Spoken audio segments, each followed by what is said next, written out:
Hi there, my name's Adam Fielding, and welcome to another one of these music making sessions. I've got a rough idea of what I want to do today, and thanks to the chat on Twitch, I've got kind of a rough theme that I like to play with, which actually fits nicely with the idea I had in my mind, so that's really cool. I'm looking forward to experimenting with this. So I thought, given that last week's stream was kind of a chilled, loungy affair because it was sunny, I thought I'd try doing something a bit darker this week. But I was expecting it not to be as sunny as it is at the moment here, so I thought that the atmosphere would lend itself well. Unfortunately, it's kind of sunny here, and I feel like that's not really going to lend itself too well to writing something really dark. So I'm thinking of writing something a bit more subdued with kind of sort of a melancholic touch, but we'll see how it goes. Something not loungy, but certainly something chilled and down tempo, I think, is the order of the day. So yeah, so first things first, I'm just gonna tap a tempo, and I've got kind of a rough idea. So if I just go,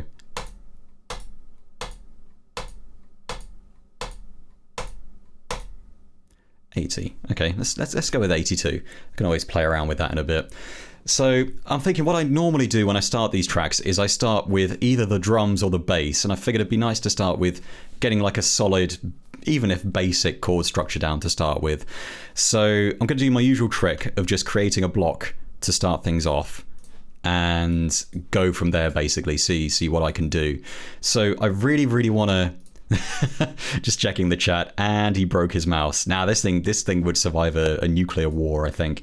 I probably shouldn't say that because it will break, or a nuclear war will break out, and I don't want to tempt fate. So aggressive left click. Yeah. Well, I needed to set the tempo somehow. I need to make sure Reason knows who's boss. So I thought I'd cheat a little bit this week, get a rough chord progression going, but I'm going to be using the scales and chords thing with a radical piano and see how it goes. So I'm just going to create an instance of radical piano because it's a nice sort of catch-all melodic instrument, and it's come, I'm really happy they started including this with Reason, actually, because I actually paid for it when it first came out, but it's such a... I love radical piano. I know that there seems to be a bit of division with regards to,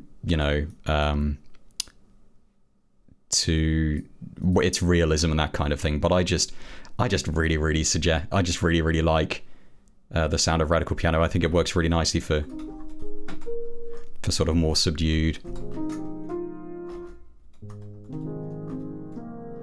piano patches. It's kind of funny because I always tend to lean towards the same piano patch every time I open it up, but I've never thought to save this preset, so it's always slightly different when every time I use it. So evidently I just don't know how presets work properly, so I just so you may have noticed I've turned the character down to subdued slightly, so it's about sort of 11 o'clock ish. I've ramped up the compression, ramped up the width. I mean, if you're doing something with kind of if you're doing a solo piano piece, you might not want to ramp up the compression because that's a bit much. But even so, I think with an intimate patch, it sounds quite nice. I've also turned down the key down and key up mechanics, because if you leave those as they are with compression turned up, it's kind of obnoxious. Like, you don't need that much noise every time you let go of a key. So that's kind of my go-to catch-all radical piano setup. So I'm going to give it a little bit of reverb, go back to old faithful DR1. I sort of abstained from using any rack extensions last week. I feel like I've earned the right to use DR1 this week. That's lovely. Buskin Bills in the chat suggested add a scream with a bit of tape. I might do that, actually, depending on where this goes. I'm going to create a player first and cheat and just get some rough ideas down. So I'm thinking I want something kind of... I'm going to go with E flat, which is... I was going to go with D and kind of fully spinal tap it up and say it's D minor and say this is the saddest of all keys. But I'm actually going to go for E flat, Lydian. I like Lydian scales. It's kind of funny because I don't have an amazing grasp on music theory in general, but I do tend to gravitate towards Lydian modes. So that's kind of interesting. So yeah, so I'm gonna turn the note count up a bit for a bit of flavour and add an octave down. So yeah.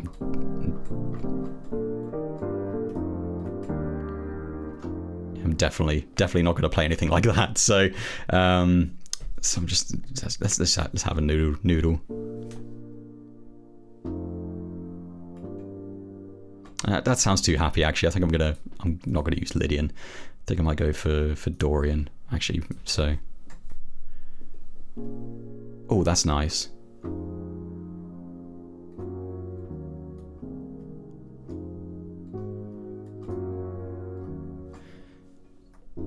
So having some suggestions in the chat. A flat Mixolydian, please. Why not? Let's have a little listen.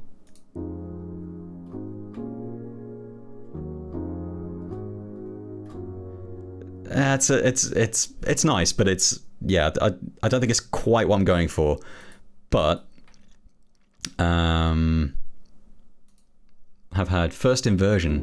Oh yeah.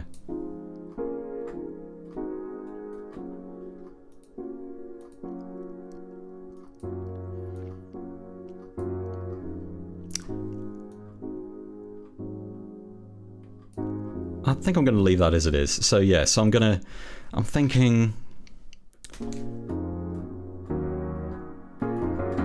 yeah, I think that's what I'm going to go for. So I'm just going to stop thinking about this and just really go for it. I'm going to let this track take its time in terms of kind of development. So I'm going to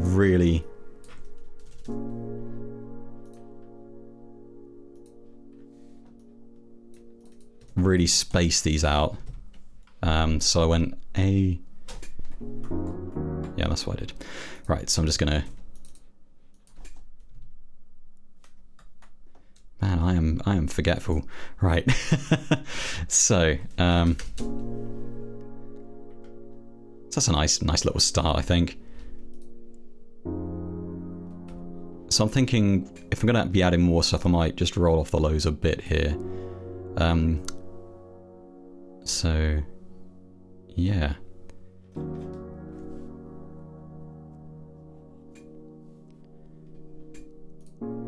Stick filter notes on. I mean, that shouldn't make a huge amount of difference, I don't think. Then you know you're correct. Huh.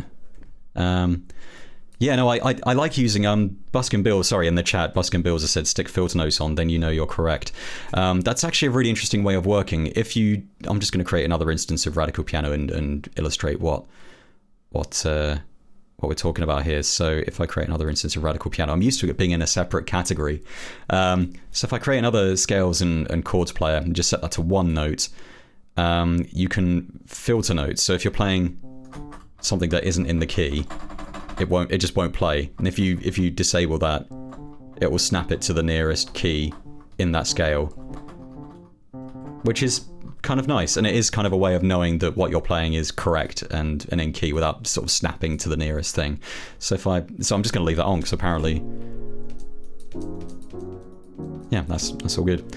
So yeah, so it's nice to know that this track is going to be an E flat Dorian. So I'm just going to roll with that. So yeah, so I think I'm going to leave that alone. That's a nice little start. And I'm going to create an instance of radical keys. I feel like I want the two to kind of work together and play off each other. So, and I haven't really used radical keys yet, and I do quite like it. So I'm going to do a similar sort of thing to what I did with Radical Piano. Set the character to something more subdued. And I do like a whirly, so I'm going to go with that. And I'm going to go with a pianette, and so it's whirly pianette.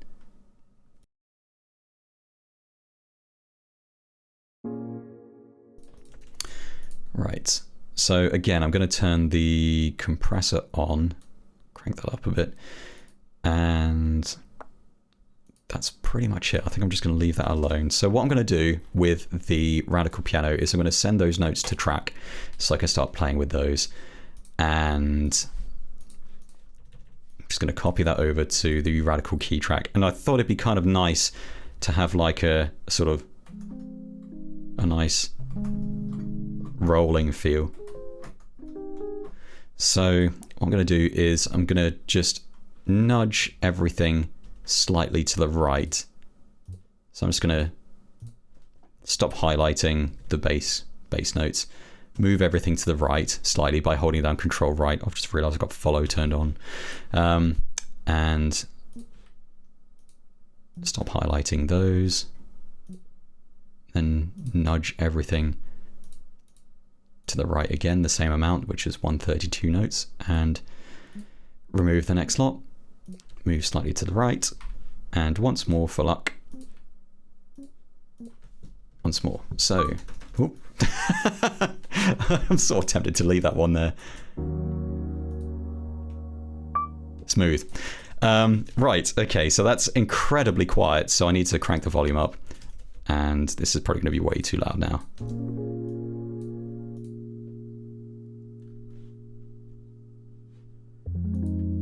So it's this nice kind of rolling feel.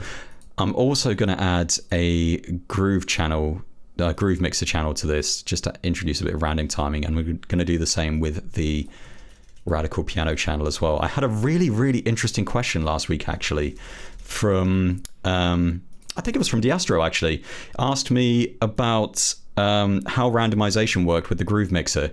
So basically, I was under the assumption that if you assigned multiple channels to the same groove mixer channel, sequencer lanes to the same groove mixer channel, that it would adjust the notes on each individual lane to the same amount, basically. So if you set 2 sequencer lanes to the same groove mixer channel with the same random note variable, it would adjust the same amount on each sequencer lane. But it seems that I was wrong. I did a couple of null tests, and I think it does actually adjust every sequencer lane differently, though I wasn't able to corroborate that entirely because I didn't do a lot of tests, and I think it was Diastro. Apologies if it wasn't you. I feel like I'm bringing something up that you may not have said here, but if it was Diastro, then yeah, I think they had a different experience, and yeah, I never got a concrete answer on that one. It was. That's good. I was starting to worry that I was attributing something incorrectly to you. But yeah, that was an excellent question, and I definitely need to look into that some more because I'm not entirely convinced, but it should work here if I just assign everything to A1. So I'm going to add a little bit of reverb here again. So just turn that up a bit. I am Dravis said you can also shift them right, left, random with the tool window. Yes, I could. I prefer using Groove Mixer, to be honest, because it's non-destructive. So if I do want to change something further down the line, I don't have to, it's not completely set in stone. I can just adjust a slider and everything's fine. And I'm planning on using that a bit later on because I've got some ideas for what I want to do with the percussion in my head as well. There's something I've done before in these streams, which is like these sloppy kind of lead-in claps, and I really want to try doing something like that in this track, although if the rhythm doesn't work then it doesn't, so we'll see about that. So I'm going to roll off the low. So I'm going to turn on the insert pre here on the signal path, and the reason I've done that is because I want the reverb on this insert section to also be affected by the high pass filter. So I want the piano basically to fill out the low mids a bit more, and the radical key to fill out just the mids a bit, really. So I might do the same on the piano, actually. So if I play them both together, actually I might roll off the piano a bit more. I think I've gone overboard with the radical keys. Oh, there we go. Yeah, I definitely do want to test the groove mixer theory thing a bit more. So yeah, Diastro has just said in the chat, we'll have to test it some using sharp transients or something. Yeah, absolutely. My main confusion was that I was using samples, and it was I was expecting it to, if they were both being timed the same amount on each channel, they should have phase. If I inverted the phase on one channel, it should have cancelled both channels out. So the fact that it wasn't kind of led me to believe that the timing was different, and I thought I could hear a slight timing difference. But I can't say for sure either way.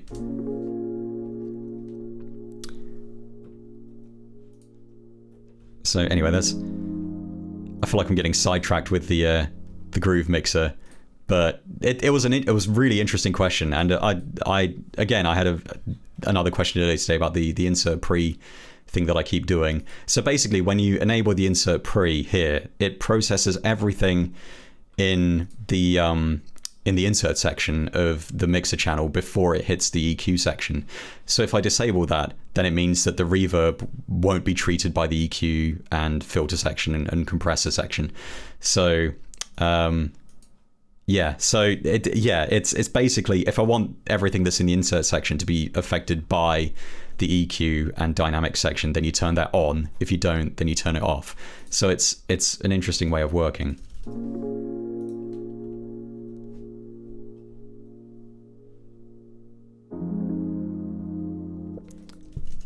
Yes, I am Drabbit in the chat said, if you watch the Reason live stream, that's a good place to ask that question about the groove. I'll remember this next week instead of just saying inane, pointless things in the chat, which is my normal approach. So anyway, right, I'm finally gonna add some drums. So I feel like I'm gonna have like a little key column going on over here, and I'll create a redrum to start with, and have it. This will be the percussion column. So I want something sort of mellow, not too intense, but spacious. So that's guitar patches. I don't want that. I'm just going to use my old faithful Eve drums insert section here. So just to go over this again, this is my kind of go-to insert section for drums, although I'm using a pulverizer here instead of the supercharger compressor, which I tend to use with that's Native Instruments VST. But I've actually been using the pulverizer a bit more recently, so it's kind of nice to be able to bust it out again. So this is a nice starting place for drums. So I'm just going to open up a... let's get some kicks. See, I was sort of thinking an 808, but actually the more I think about it, I'm not super into that.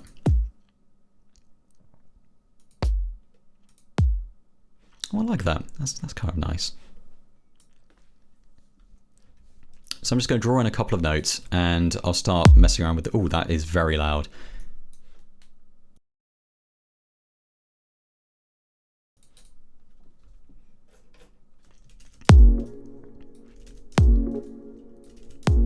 There we go. Again, I'm mixing on cans, so there we go. I am Travis said in the chat, nobody 808s the 808s. I don't, oh God, yeah, I just realized I said, oh yeah, I don't really fancy an 808. Oh God, what have I done? I don't want to upset the 808 crowd. No, I do love an 808, but I just feel like it wouldn't really work as well here. So figured try something with a bit more oomph as opposed to womp, if that makes any sense.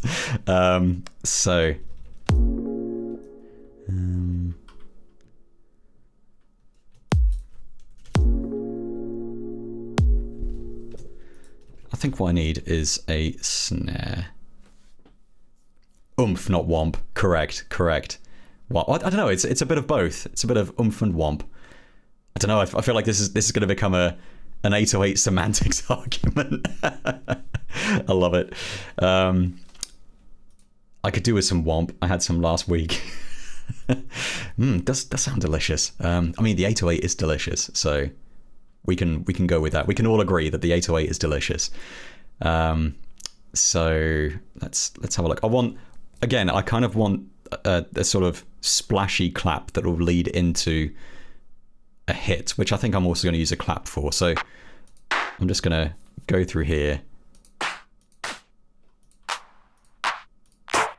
Ooh, that's nice. That could be just what I'm after. So I'm just going to turn that down because I don't want it to be too loud. I don't think I want all of that. I just want the lead, really. So I want a hit to come after that. So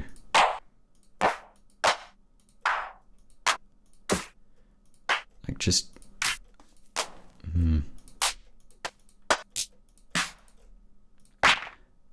and maybe some time. Tell you what, let's just go down. Okay, let's go up.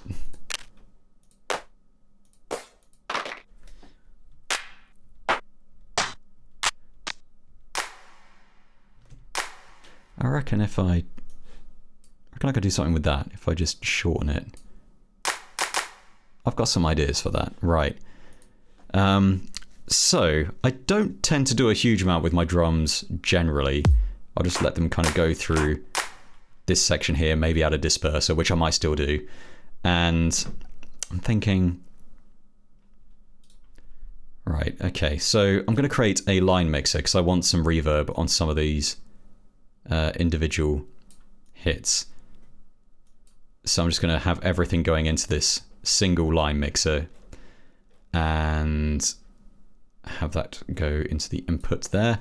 So basically I'm splitting channels 1, 2 and 3 into their own individual mix channels here on this little sub mixer, the little aux mixer, which I really like.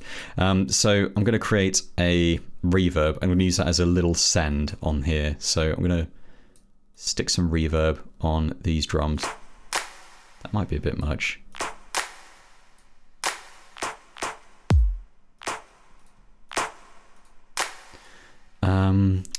I might filter out that.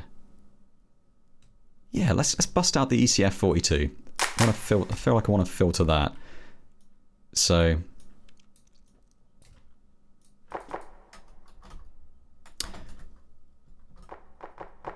that's a bit much. I'm going to stop messing around with this and just.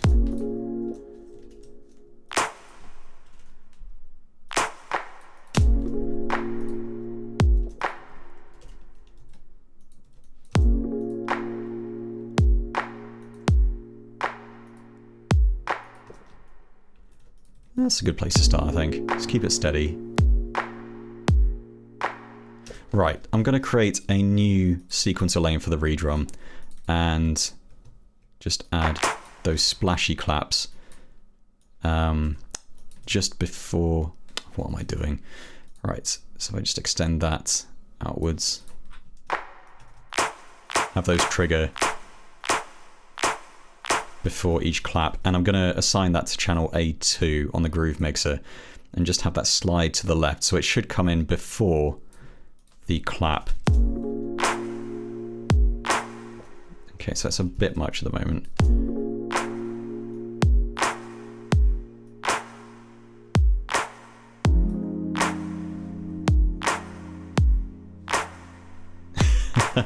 Splashy clap sounds like a band Pitchfork would gush over. It does. They need a really pretentious backstory, I feel, for the full effect.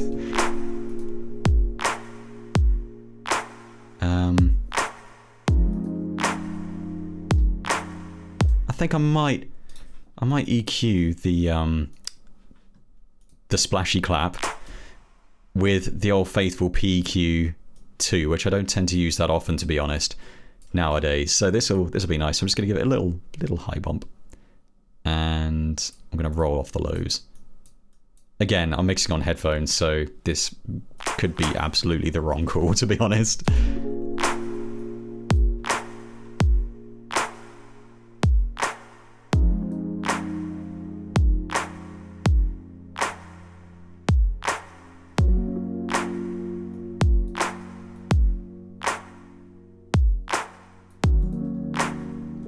Okay, that's quite chilled. I feel like this is a good start, but I'm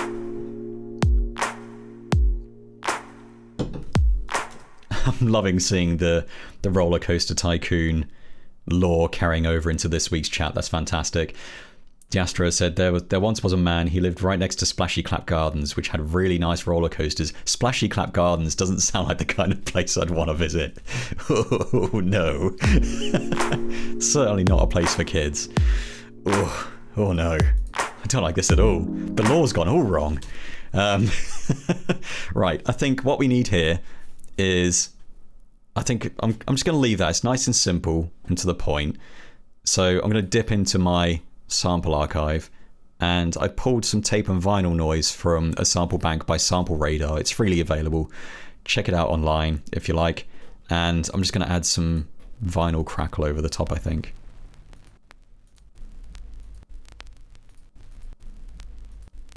I'll go with number 3. Why not? So I'm just going to copy and paste that for the duration of this. And let's... Oh, that's really loud. So I'm going to filter that. Actually, no, I'm not big into that crackle.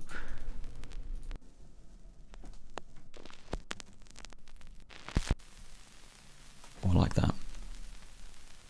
Especially if I roll off the hiss. That'll...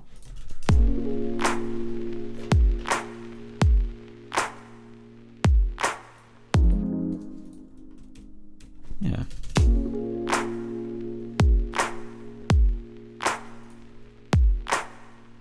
Lovely bit of vinyl crackle.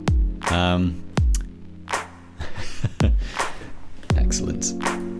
So, I'm seeing a couple of suggestions in the chat. Tuscan Bills has said, nice tight hat.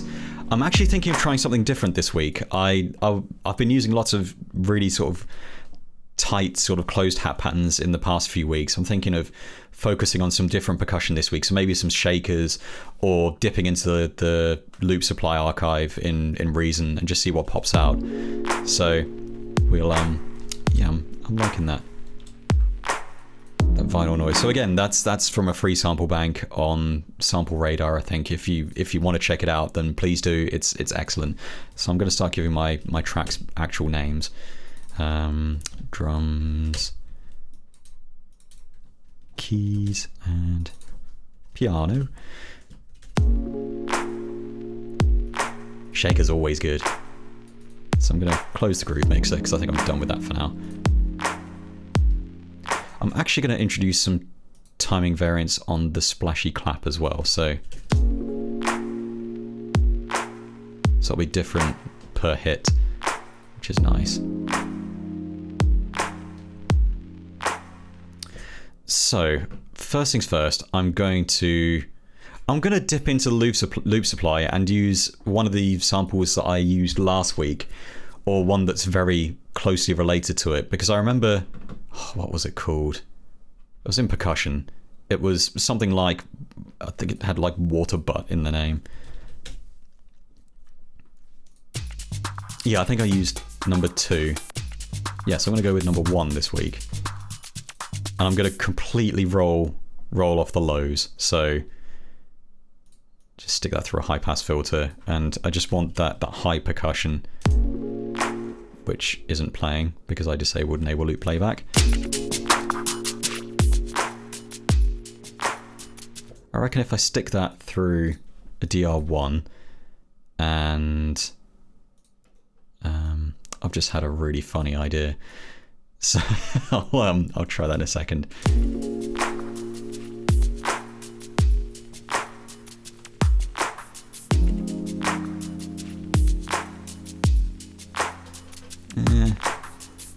I'm gonna hang on to that. That's a maybe. I'm gonna call that water butt percussion again.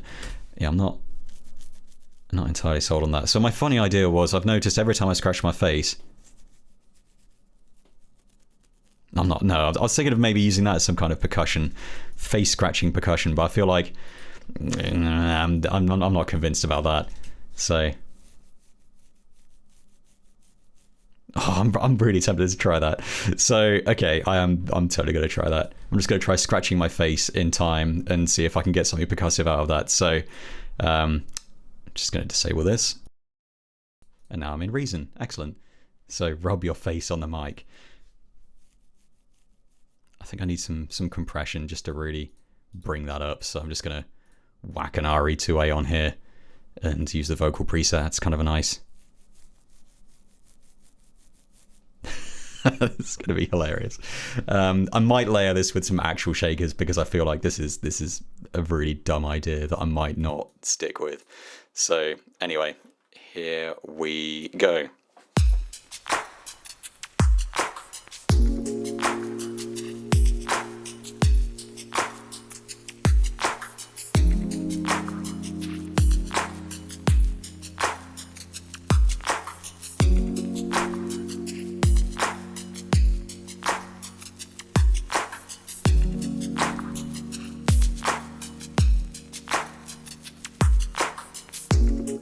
This might be the dumbest thing I've done in Reason so far.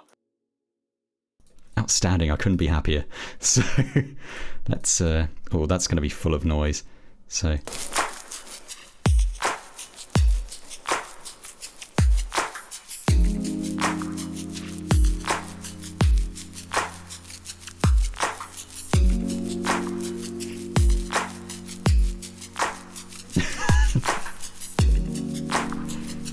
scratch. Yeah, imagine using a real LA2A on a beard scratch. This does feel like a misuse of technology, I feel. So, yeah. Oh, that's hilarious. I'm definitely leaving that. Even if I layer it with something else. I'm going to put some actual shakers in because I can't just leave that alone. That's... No. Right, I'm going to go into the percussion and let's do a search for... Let's just... There are shakers in here, I'm sure. Yeah, there we go. That's actually pretty much exactly what I wanted, really.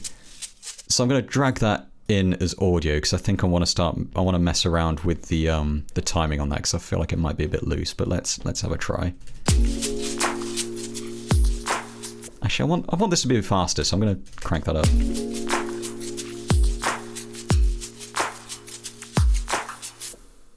Oh god.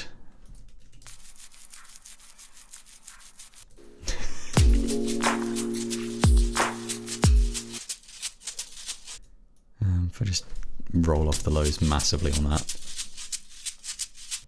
I'm going to quantize that.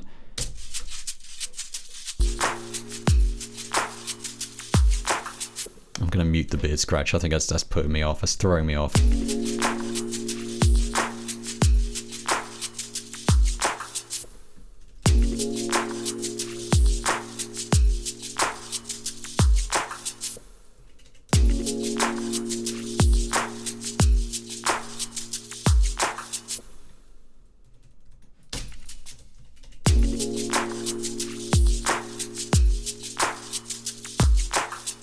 Let's have a little bit of reverb on that, I think.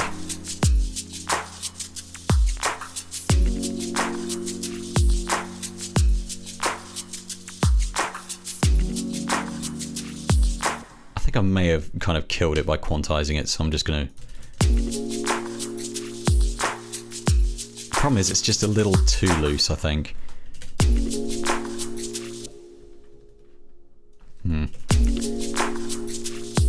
I'm going to stick with quantizing actually and come back to it maybe later. So I just set that to 101.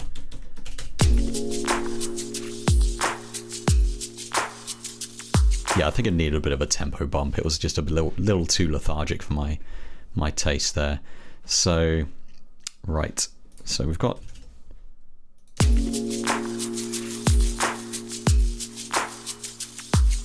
The problem is, I feel like I've kind of ruined this whatever this tune becomes for everyone who knows that part of it is just going to be the sound of me scratching my face. So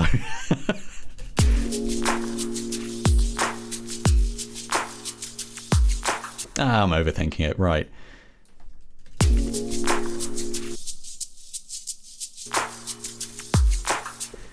Let's stop doing this. Let's get some bass in here. All right, so I'm gonna turn to our faithful Blamsoft VK2.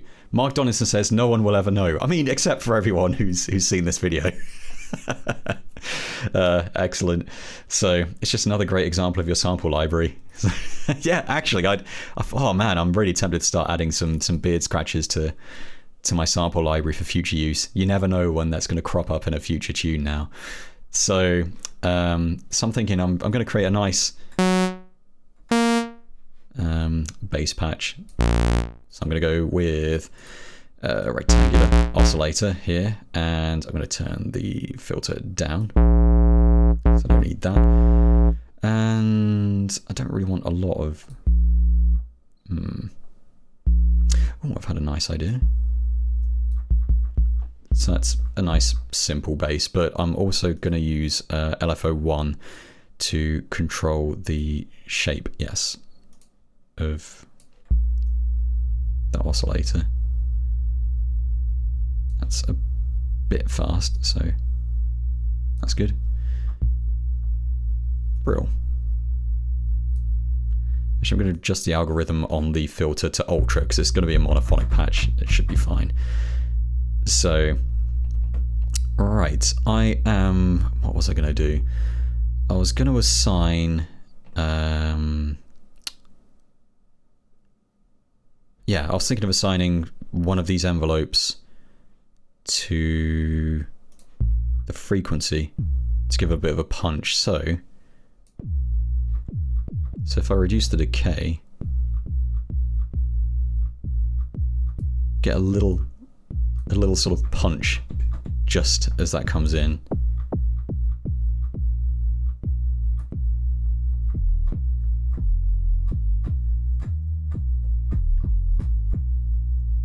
I might add a secondary oscillator as well. Let's try adding a VK1 oscillator.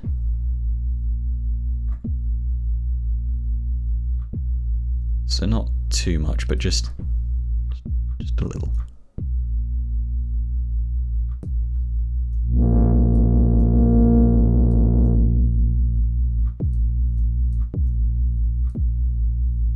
I think that's cool. So what I'm going to do is I'm just going to take the notes that I used for the scales and chords on the piano and just transpose that down. And actually, no, I'm just going to leave it because I was playing the same notes. So.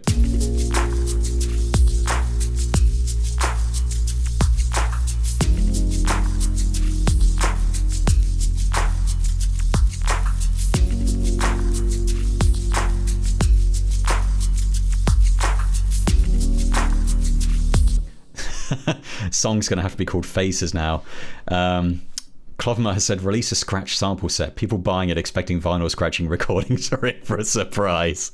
Yeah, just me scratching various parts of my body. Oh no, I don't like this at all. VK2 is on sale this month. Yes, it is. Someone mentioned that last week, and yeah, I think it might have been Buskin' Bills. Yeah, VK2 is on sale. It's awesome. You saw how quickly I dialed that in. It's a great synth. So yeah, song will have to be called Faces now. Yeah. So I'm going to do the same thing I've done a couple of times before, in that I'm going to take the kick from here, which is already going into a separate mixer channel, and put it into a Spider audio splitter. So one of those channels is going to go into channel 1 on this submixer, and channel 2 is going to go into the dynamics input on the VK2 channel, which I'm going to use to compress the VK2. So it's sidechaining the compressor with the kick. Sidechaining the compressor on the bass with the kick.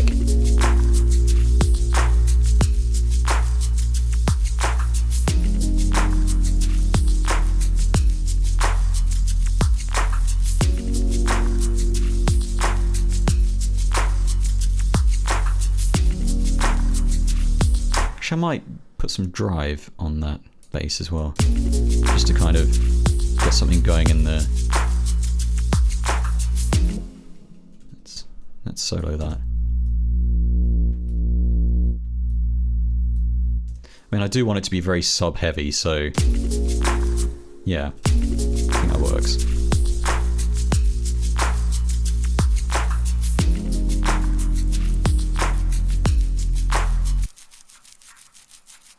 Do I dare to try quantizing the beard scratch? I don't think that's going to work. Looking at that waveform, what the hell is it going to quantize? No reason. I wouldn't do that to you. Yeah, let's do it. Right.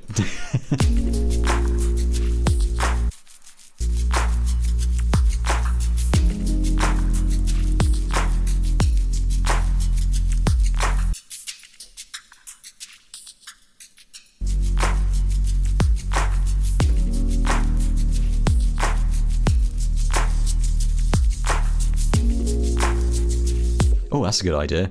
IMD Rabbit has said, soft tube saturation knob, keep low on that sub. That's a really good idea. I must admit, I don't use the saturation knob anywhere near as much as I used to these days, but I think that's a great use. Just have it kicking in just a little bit there.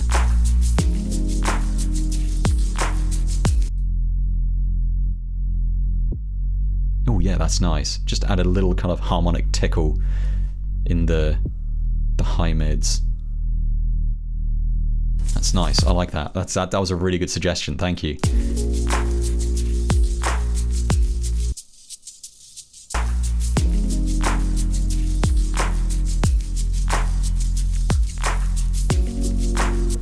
I think I'm overthinking this. I think I just need to start adding stuff.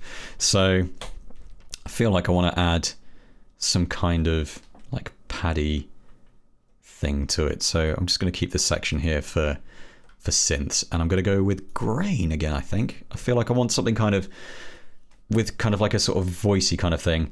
Just checking the chat. Clovermat says harmonic tickle is the musical term for beard scratching. Yes, The old harmonic tickle.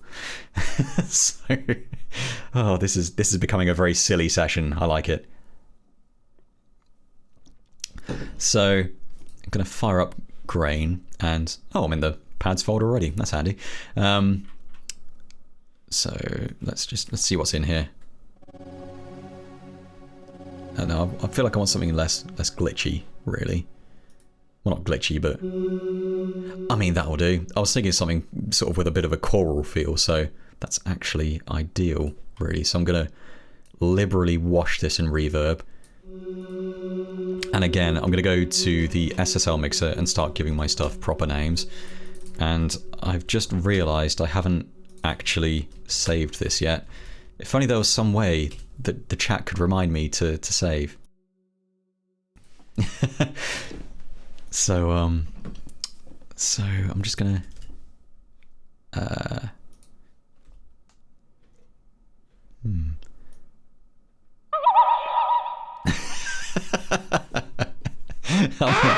There we go. Yeah, my save alert. Although I quite liked using the idea of using the bird to alert me that I need to save.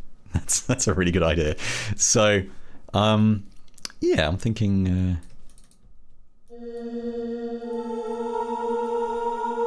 oh, that's way too much. So yeah, I'm going to turn on insert pre again here because I want the reverb that's now in the insert section to also be processed by the high pass filter I'm going to be adding here, because I want that to kind of carve out the low end of the mix.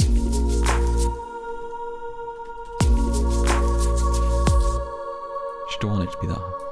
Yeah, I do want it to be that high.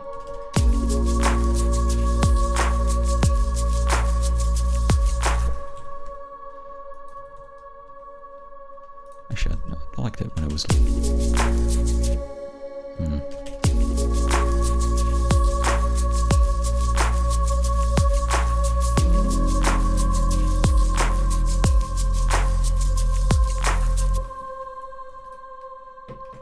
Let's have some steadily descending.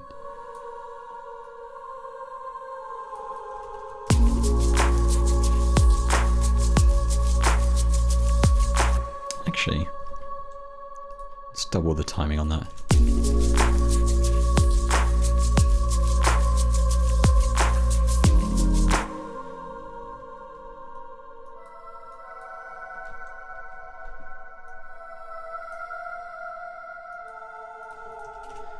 Yeah, I think I want to filter that a bit as well.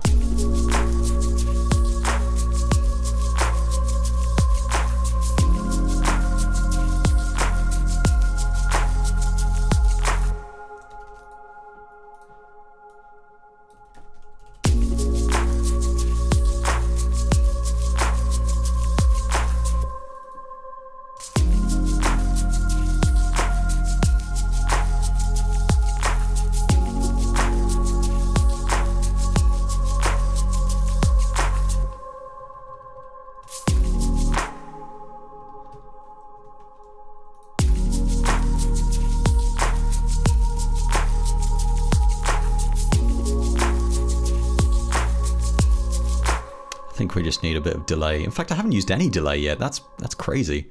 Let's have some delay, and lots of it. So I'm going to enable ping pong here, turn the feedback up, turn the drive up.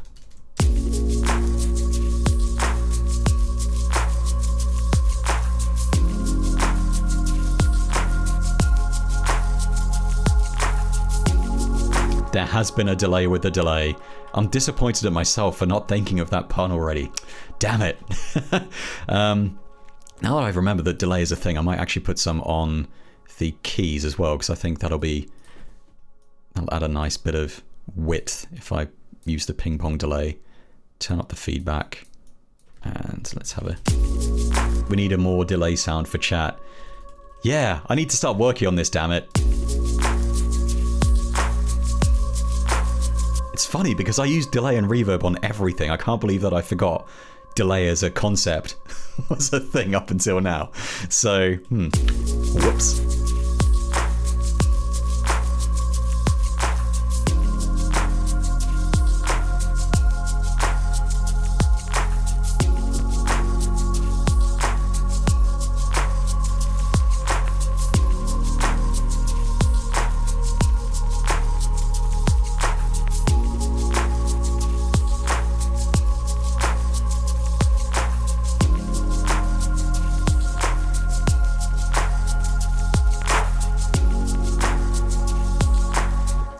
Thought I'd just have a quick play around with the claps here.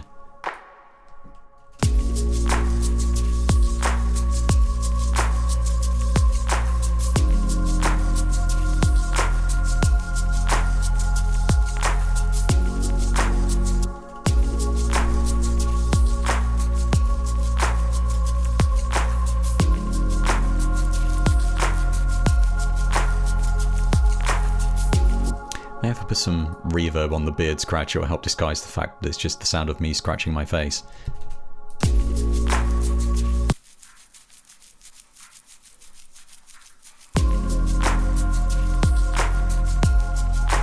Sure, let's go with that. Right, so that's kind of a nice place to start. I'm thinking something that'd be quite fun to try. No, I'm gonna start arranging something first because I feel like this is a hole I'm getting too into at the moment. So that's kind of my first block. Just going to leave that as it is.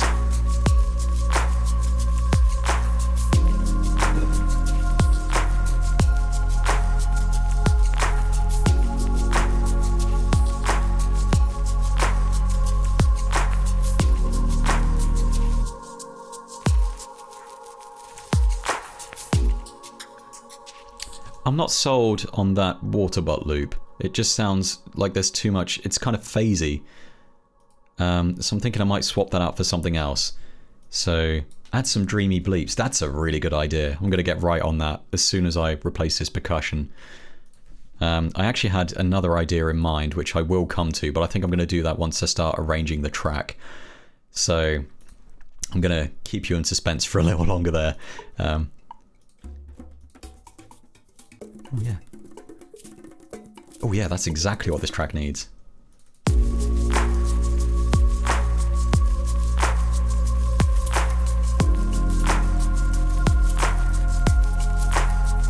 I mean, I was joking when I dropped that in, but it sort of works. Oh, I'm so conflicted. There's lots of things going on here that really shouldn't work.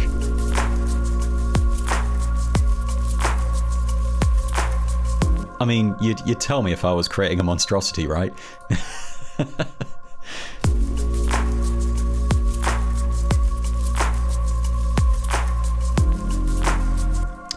I'm gonna keep that in the maybe pile again.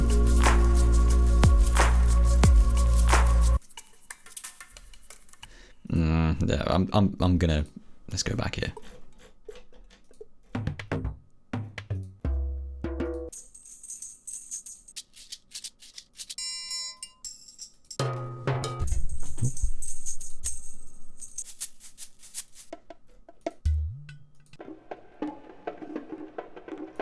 That could be interesting. So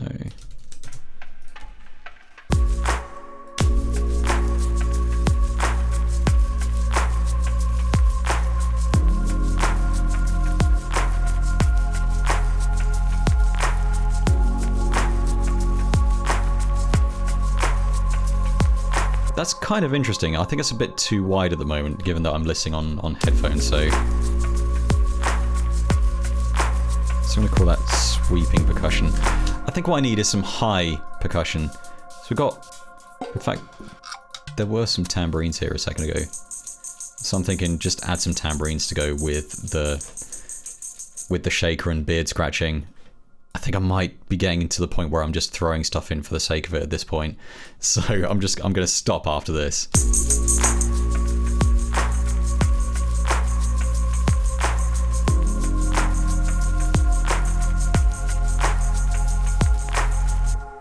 That's a bit too splashy, I think.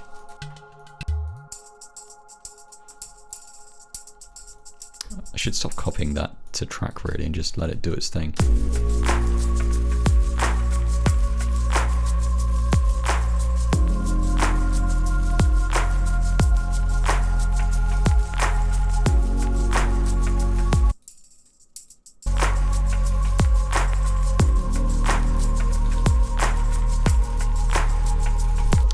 Actually, right, I think it's time to bring out something I haven't brought out for a few weeks now, so I'm just going to bust out Reactor and I'm going to use Old Faithful Roy Dawes, and I'm just going to go with this. Buskin Bills has asked in the chat, you on the IPA again tonight, Adam? I think I might have to go get a bottle of Hogarden.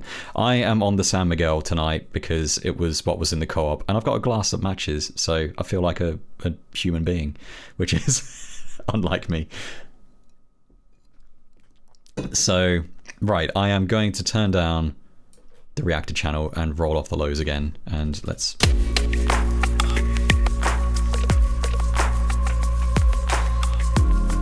I'm not just going to use that, I am going to adjust this slightly. So I'm just going to increase the range of the samples used here and use a different map as well. So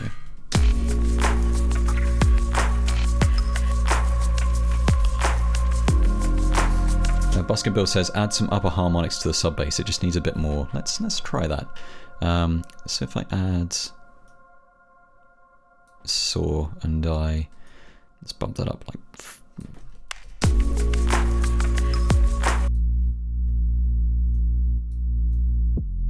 I mean, that's not going to work because it's going through the filter, so I don't know why I thought that would work.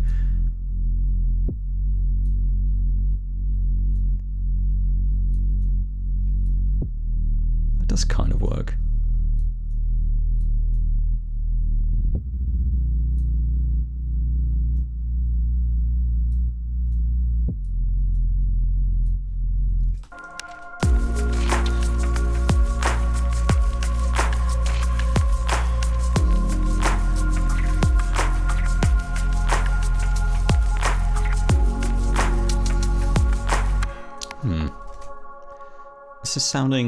This isn't what I was expecting to end up with, to be honest.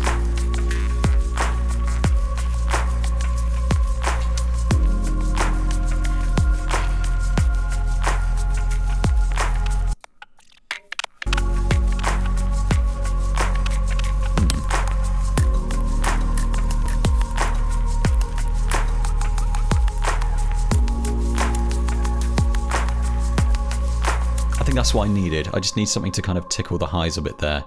So I'm just going to bounce that to a new audio chunk there. So that's a reactor ensemble called Roy Dawes by a company called Blink Sonic. It's awesome, awesome ensemble. They also make a bunch of other reactor ensembles. Highly recommend you check it out if you like glitchy percussion. I do need to replace the samples at some point with something. I was thinking of replacing it with Microtonic or something from Drum Spillage just to kind of give it a bit more of a personal touch. But right now I'm using just the default factory sounds because they do the job and they sound pretty good.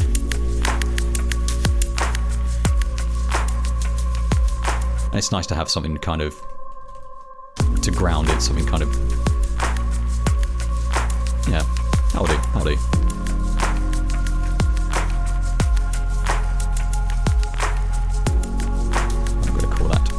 Reactor percussion.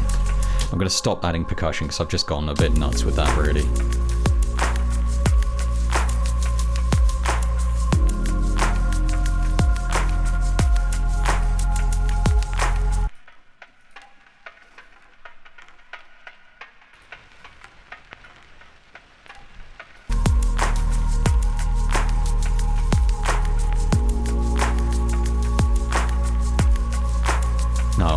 I think I've added too much reverb, to be honest. If such a thing exists, so I'm gonna leave it on that percussion. I'm just gonna leave this for now. I'm overthinking this. So let's start arranging, I think. So if we just draw out a block. I think a good place to start would be with the radical keys. So if I just let's have that vinyl scratch as well. What I might do actually with the vinyl keys is I might take that high key off, maybe bring that in later, but for now... Ah yeah, time to save. Thanks for the reminder. Yeah, so if I just give that a bump. So I don't want it to play all chords yet, so I'm just going to have it play...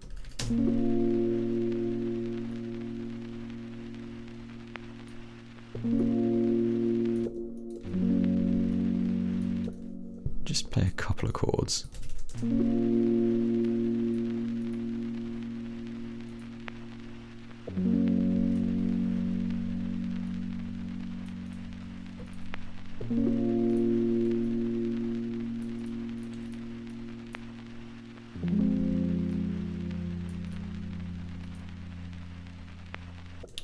Right, I think that'll be a nice place to just bring in the bass, but I think what I want for now is just a steady bass, so just keep it lingering on that same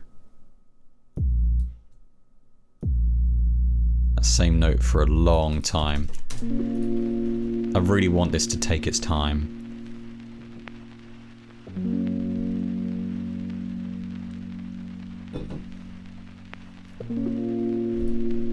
Maybe start filtering in the radical piano, and I might adjust the chords there as well, just to give it a bit of variation. With the bass being static, I feel like some extra variation in the chords over the top might not go amiss. So I'm gonna have the piano filter in.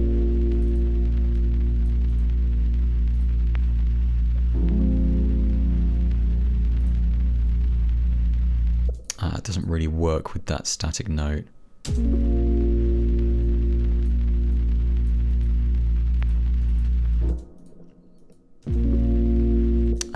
Right, let's just try that.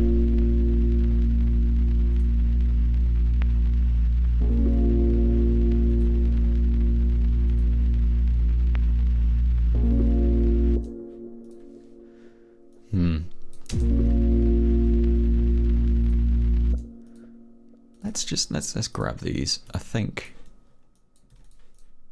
what I'm gonna do is just have those come in more gently the second time around and unmute that. Oops. I find it helps if I copy the right parts. So let's bring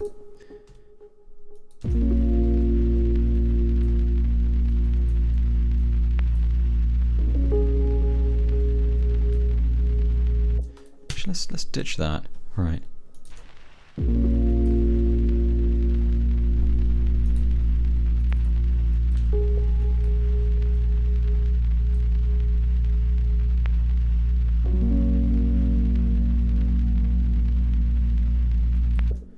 Right, let's really have this take its time.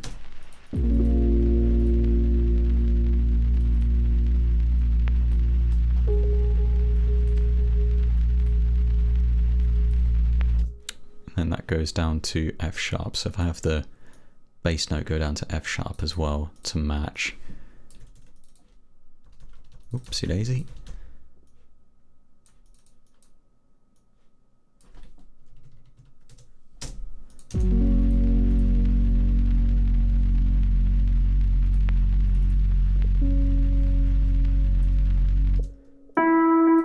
Ooh, that's loud.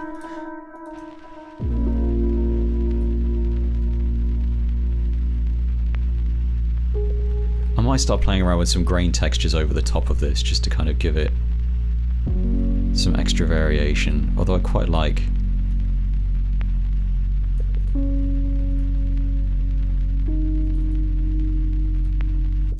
so I'll bring in the drums after that. Buskin Bills has asked, are you still checking your scale? I'm not, I'm winging it at this point. So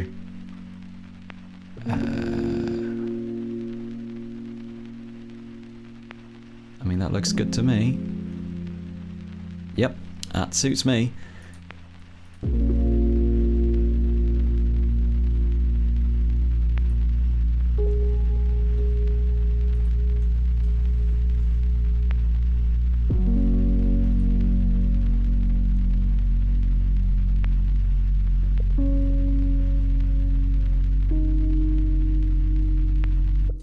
I think I'm going to have to start.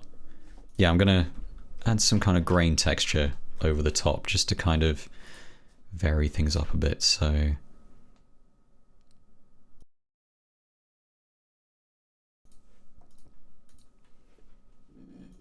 if I go to grain, right. So I'm going to drop in, I'm going to go into the factory sound bank. This worked really well last time, so I'm wondering if it will work again. And just grab something, chord, phrases, stabs.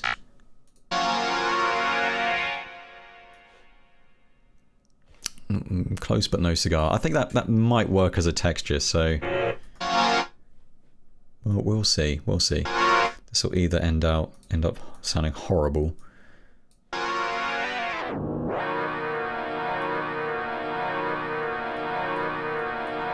No, let's stick with longer range. Oof.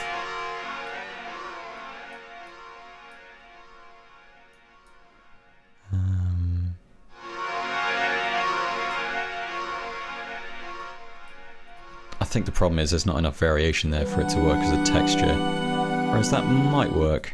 Oopsie daisy, I'm trying to punch my microphone. So I slow that right down.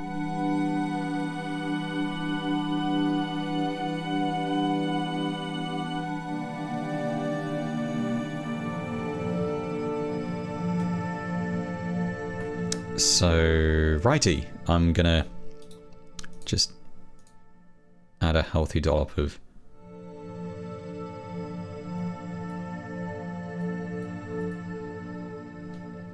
Mark Donaldson said, a bounce of your song without the drums. That'd be interesting, actually. I've never thought of bouncing beatless versions of these tracks before. I've done it with other projects before, so that would actually be an interesting thing to try. Night Monkey Folkway has said, no lie, that sounds like Subtractor. I'm assuming you meant the previous sound I was making with the grain, because if you can get a sound like that out of Subtractor, then my hat is off to you. Then again, it's been a while since I've used the Subtractor. I was going to add some nice simple keys as well. I still need to do that. Some nice blips over the top. So I'm not entirely convinced this is going to work. So I think that's just the wrong. Yeah.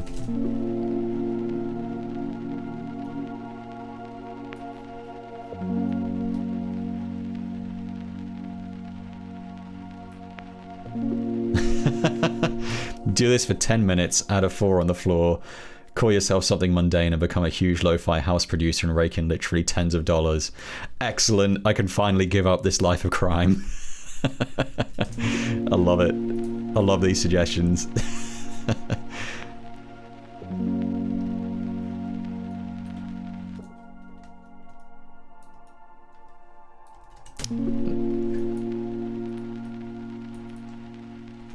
Final level's too high. Yeah, it is. It is. It's definitely too high.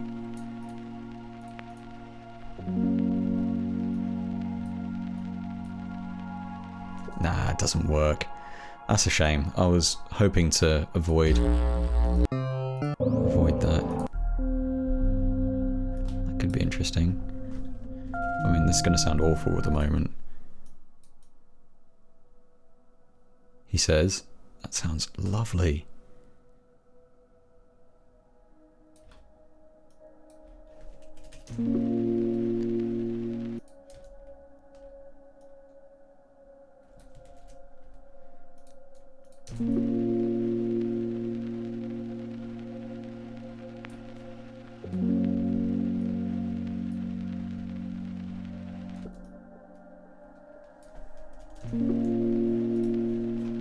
Let's bump that up.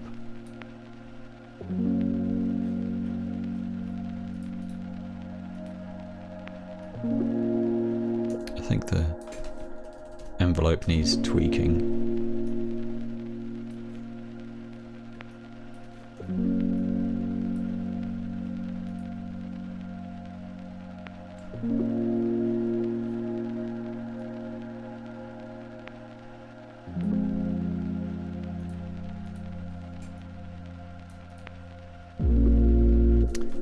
I really like that texture. It's like it's slightly off in terms of kind of the harmonic content, but I quite like that actually. So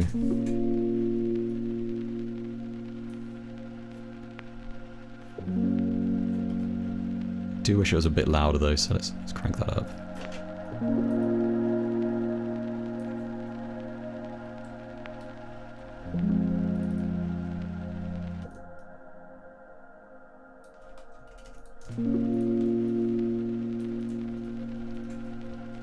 Let's have that filter in a bit as well.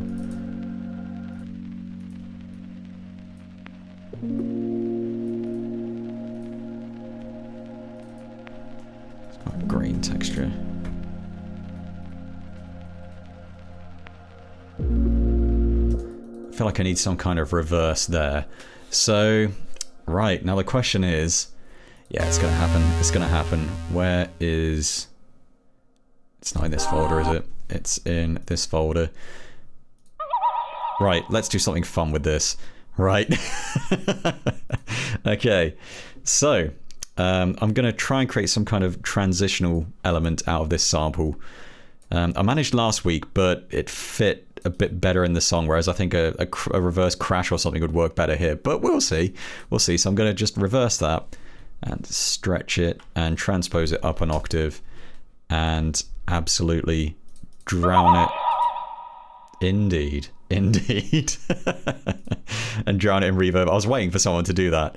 Drown that in reverb and completely, massively roll off the lows. And God, let's see what this sounds like.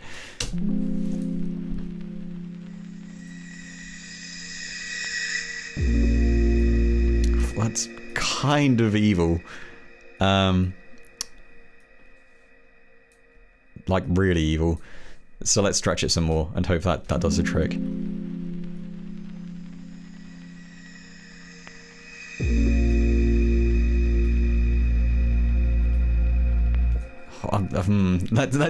Let's give that a listening context, I think.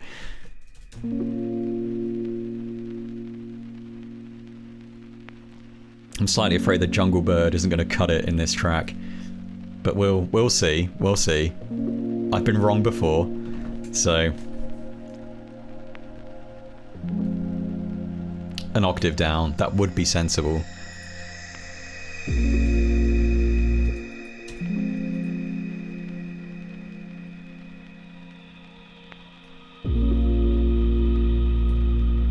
That's actually kind of nice. I'm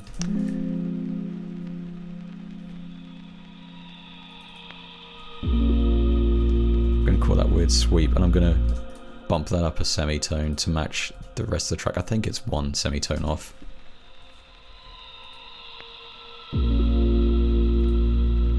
Or is it? No, I think it sounded better before.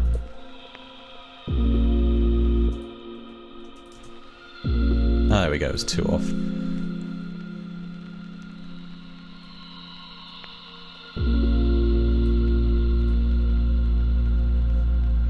That is an odd sound. I like it. Jungle Bird is just the gift that keeps on giving. I agree. I agree. I love it.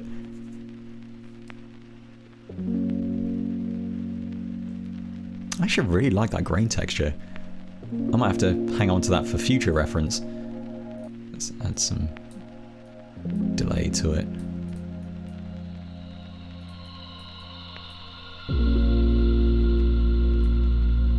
It's slightly unnerving, but I kind of like that about it, so...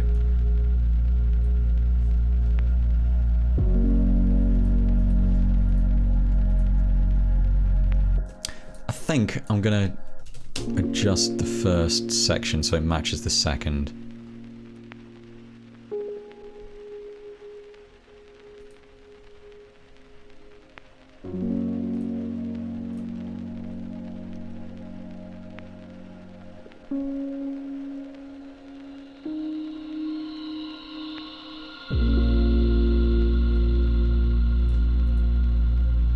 A subtle hint of darkness, yeah. I like that.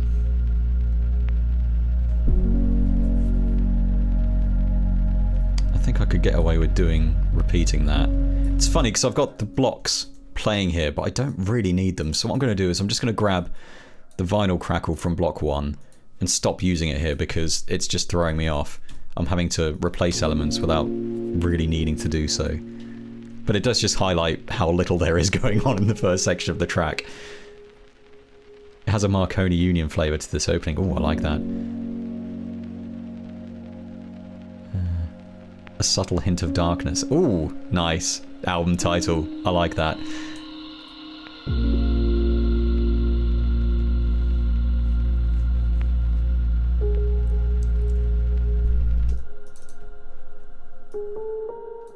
I might change the second chord as well here. So I'm going to dip into block 1 and grab that chunk there, bring it out. So I'm doing a very backwards thing with the blocks here, which is just bringing the bits that I want out. Which I want that extra. Actually, no, I don't want that.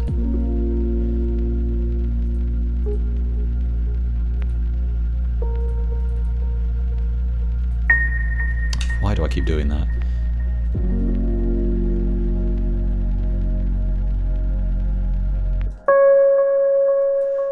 The problem is I'm playing so many low velocity notes that it just deafens me if I play anything up at high velocity.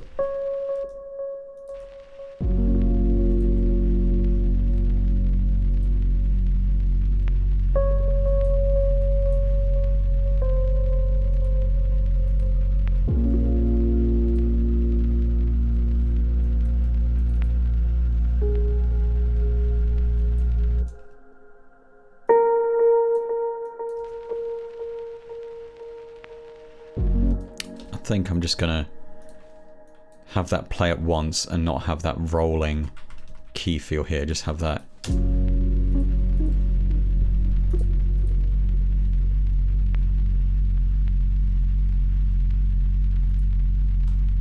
There we go.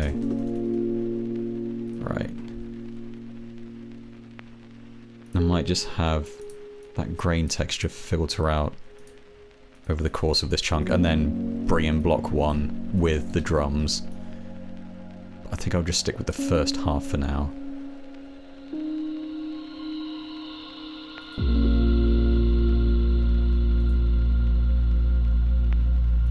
And filter in some of that percussion, like the beard scratch and the water butt, or the shakers.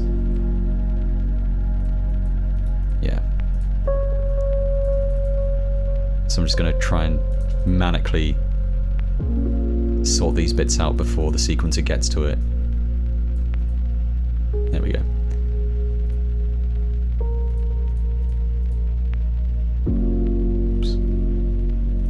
That's not what I meant to do, right? Okay.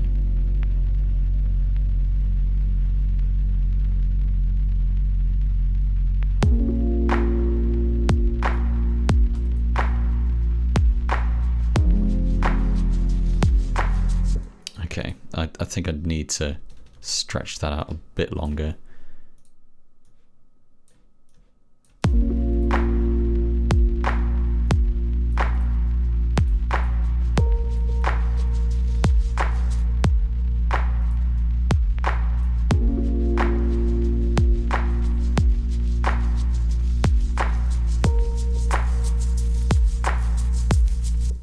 Let's just have the shakers come in first, I think.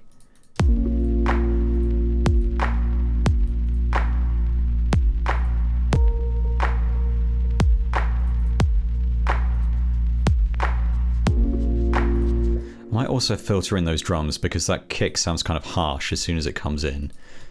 So if I just have those filter in a bit.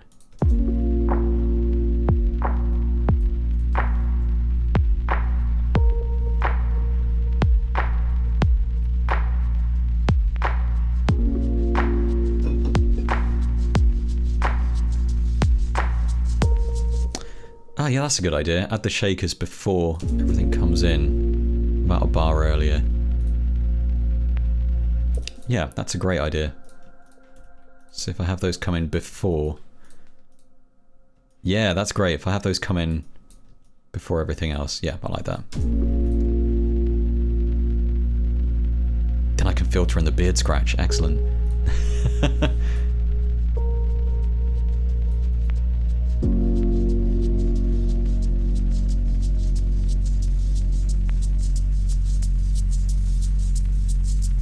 Actually, yeah, if I just have those come in there. Actually, I reckon I can get away with that if I have them... Yeah.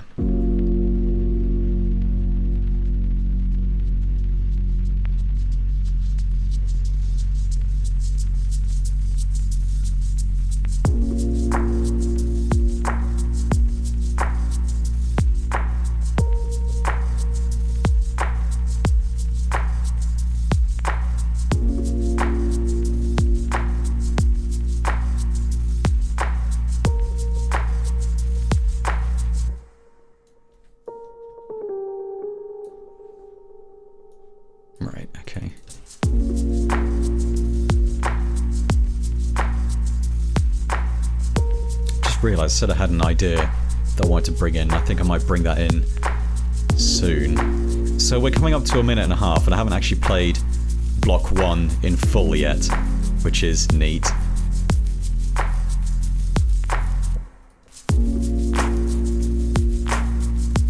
I think now might be the time.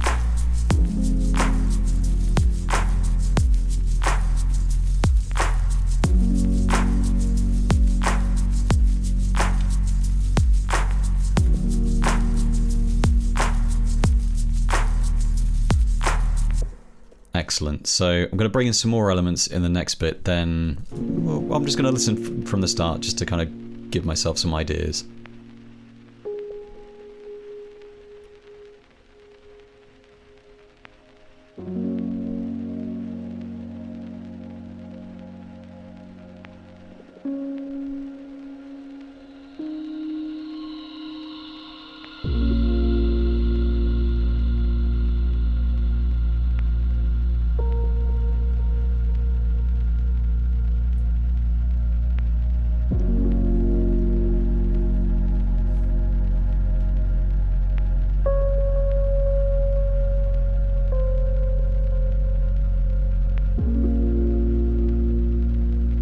Yeah, I think that extra punch at the start of each bass note is really adding a bit of weight to the start of the track, I think.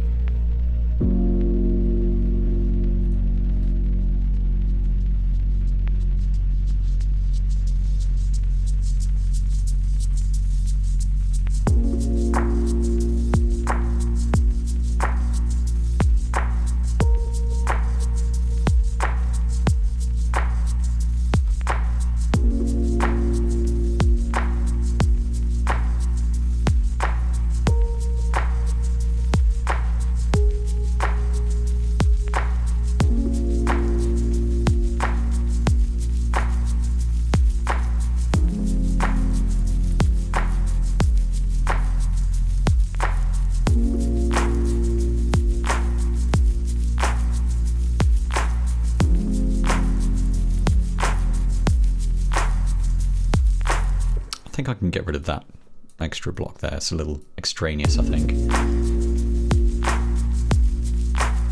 I like that, but I think it's a bit much at the moment.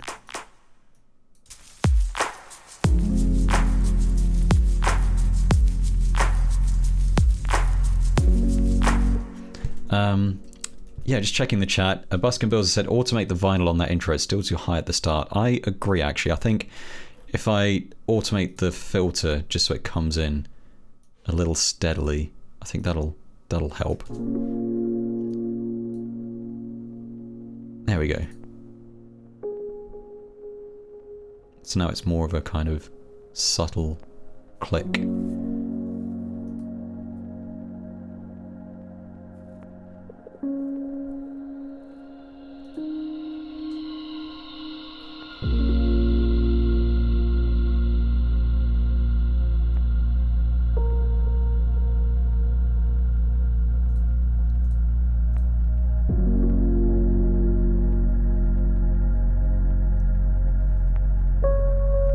Vinyl does add a nice extra bit of texture, I think.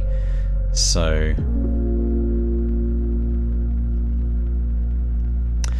what I'm going to do for the next block, I think, is I'm going to chop up block 1 and rearrange the chords slightly. I need to stop hitting that. I've just remembered why I don't tend to put the pop filter on my mic, because I tend to hit it when I'm gesticulating, which I tend to do quite a lot during these streams, apparently.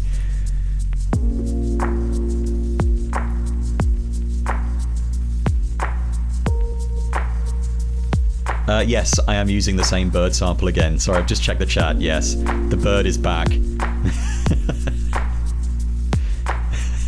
I love it.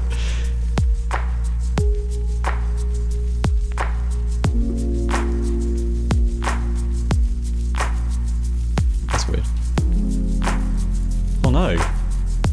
The save didn't work. Oh, well, I'm saving. Internal server error. Well, I don't know what's happened there. But I saw it in the chat, so I've saved. That's disappointing. I'm disappointed, Stream Elements.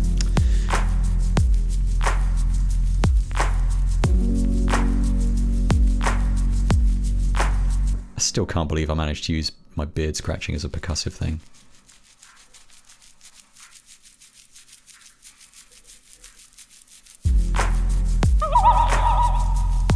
But the factory soundbank sample works, so Stream Elements are pulling their weight somewhere.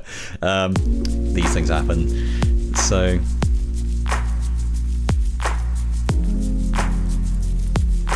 oh, now it's too loud. At least the bird still works. Indeed, indeed. So I'm going to take block 1 for the next section, and I'm just going to chop it into 4, because there's 4 chords playing at different times, and I'm just going to shuffle it about. So I'm going to see what happens there. And I'm also going to have something else come in, so I'm thinking that percussive element can come in as well.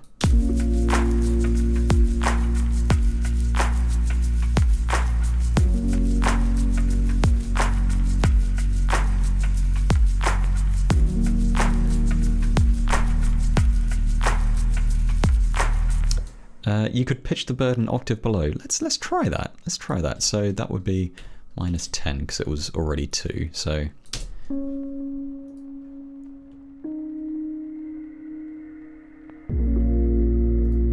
oh, I like that. That's much more subtle, I feel. To the point where I just want to crank it up a bit. I like both. Oh, well. If I like both, I can use both, so let's use it again here. Less angry bird, more ambi bird. Nice, nice. So let's give that a bit of a bump. 6 dB bump. Is that going to be too much? Probably. Oh, that's nice. I like that. That was a good call. Thank you. Thank you, Abacab83. I like it. I might knock that one back a bit as well. The angry bird comes in later. In fact, I'm just going to call this birdies.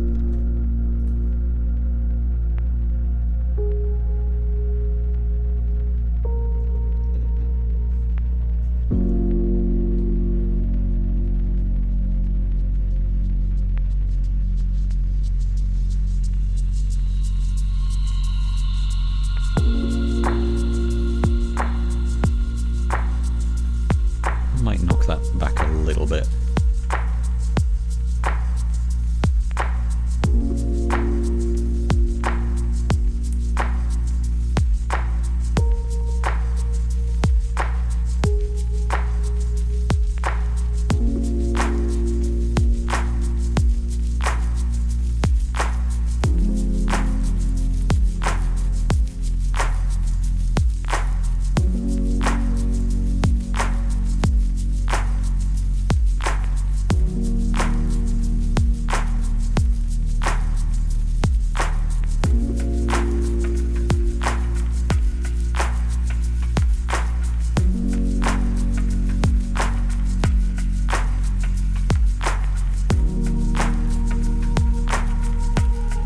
I might have those come in now as well.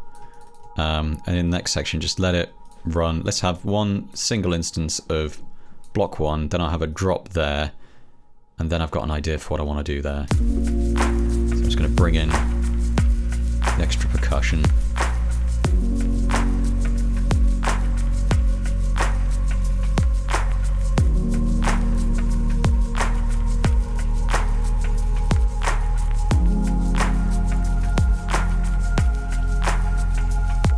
Actually, I might have some of those not play.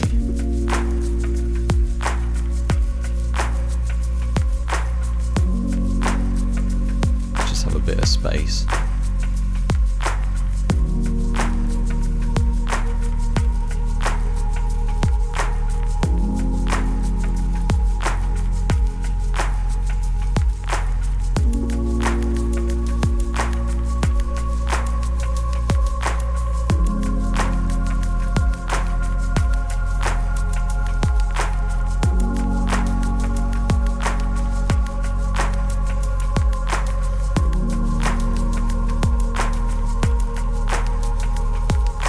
was thinking of having a drop there, but actually I feel like I want it to just continue. I think that would be too abrupt if I did that. I do have a couple of ideas. I want the bass and drums to drop out at a couple of points. So I'm thinking here, maybe. Let's just do that. And if I go to the VK2, which is the bass, so instead of manually drawing in mutes on the sequencer lane, because it's such a long note, that doesn't really work. You can only draw over existing block parts if you draw over the start of the block of the note trigger, basically. So instead of doing that, I'm gonna just automate a mixer that should mute the bass instead of having to redraw a note every time. That's a bit much.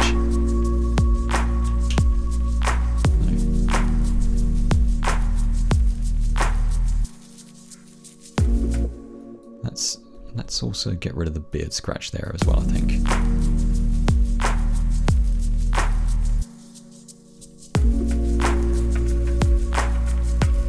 Yeah, there we go. Just a very short breather, a half bar tag. So there we go.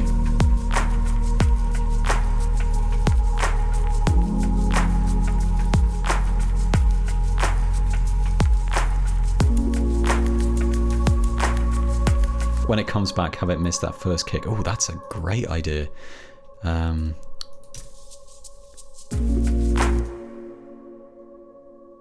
fact, I might have it miss that whole chunk.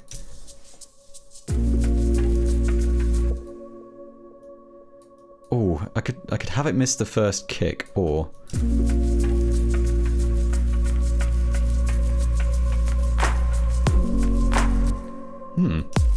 I like both.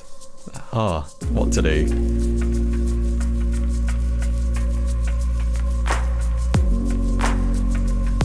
That's nice, I like that.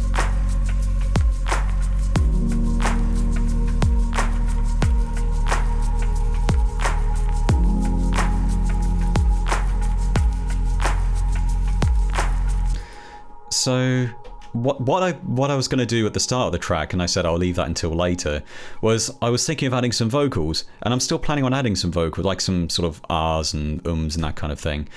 And I'm thinking of playing around with, surprise, surprise, transposing my voice again.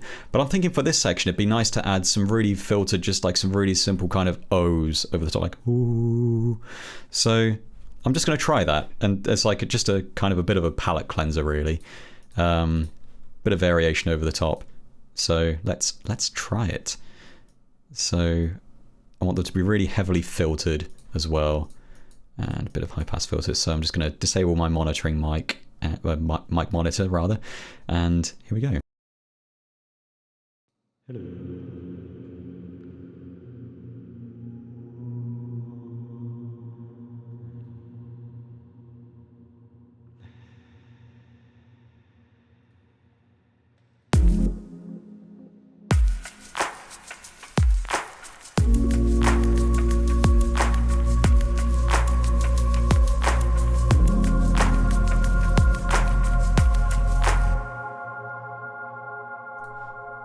May have gone overboard with the filter there because I can't actually hear anything I'm doing.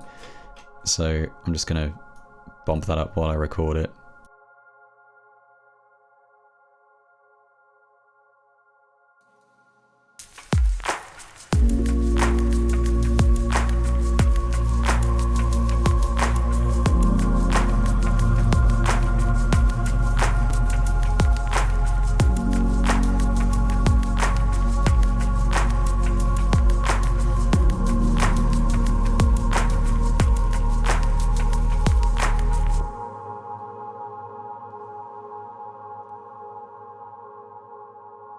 Right now I'm thinking another repeat of that. Oh, I don't know. I'll see how it goes. First things first, let's pitch correct that because it's all over the place.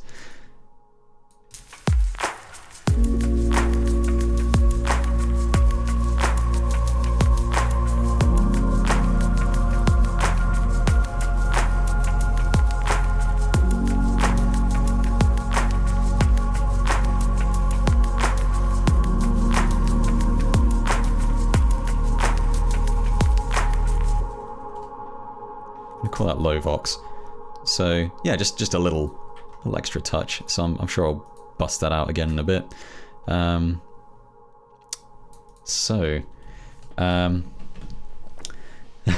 love it.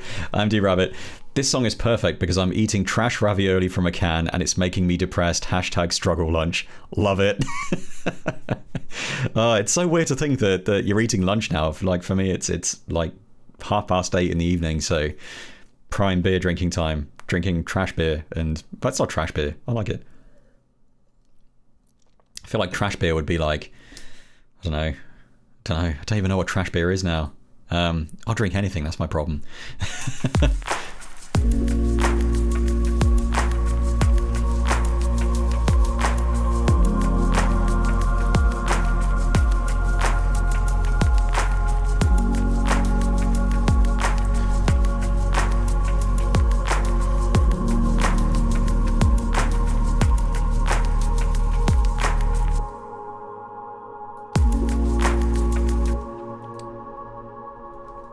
Right, I still haven't added any little dreamy synth blips, so I'm going to try doing that.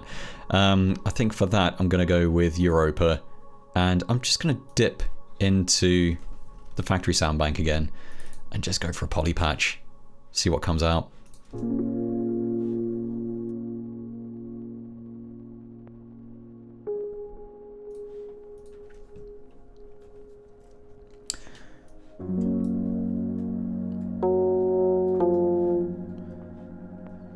I need something a little less keyy. Play big chords.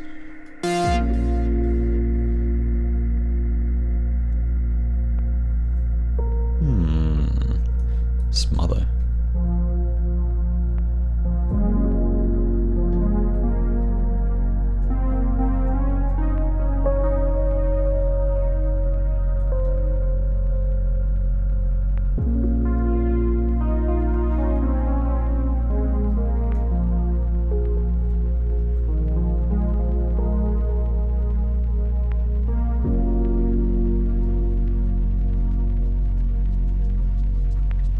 I mean, that's not what I was going for, I just thought I'd play along. Sunscreen vocals. Just want to... Problem is, these all sound a bit too keyy for me.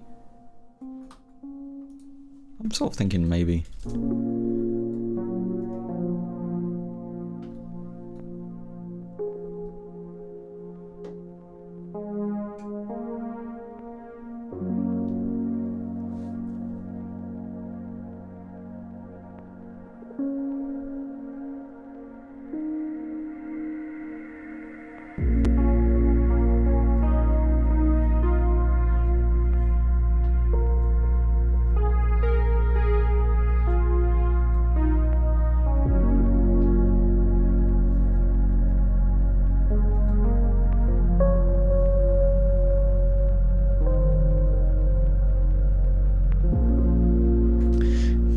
I'm thinking I should just play some of that over the top of the intro because I kind of like how that's sounding. So I wasn't planning on doing this. I was going to do something else entirely. So, but I like where this is going. So I'm just going to turn on the click track and just play Noodle over the top. And let's see where this goes.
leave that alone and just tweak that a bit.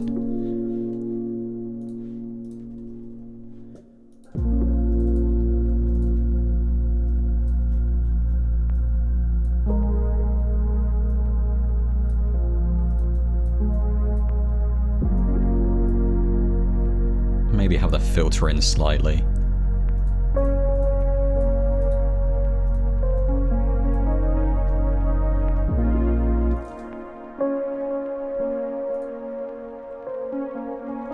Yeah, that's not super on board with that bit. It just sounds like it's off.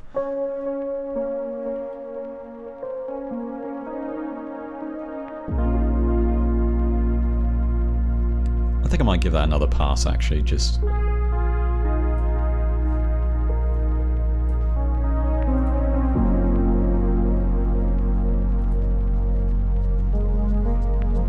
Quick future-based style pitch vocal sample would roll on this. I've got some ideas with the vocals. I keep toying with this idea. I think I just need to record it and just do it.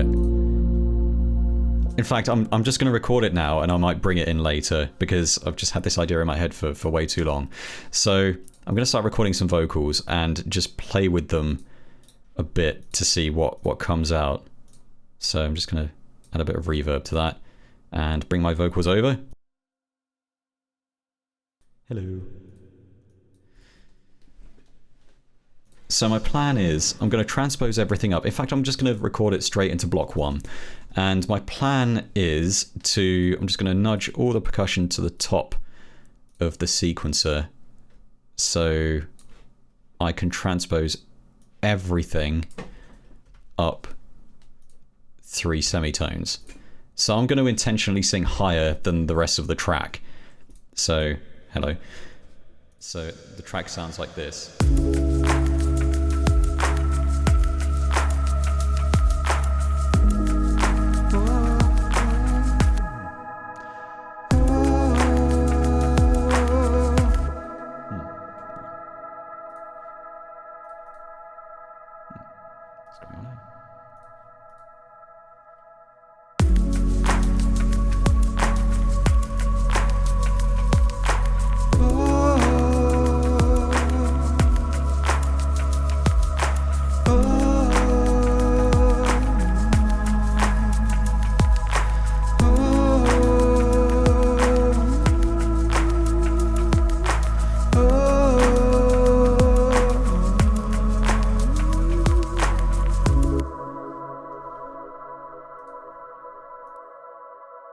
So that probably sounded incredibly goofy, but my thinking is when I bring that back down 3 semitones, that should sound kind of interesting. I'll pitch correct it here as well, so it's actually in tune. So just the same usual thing. So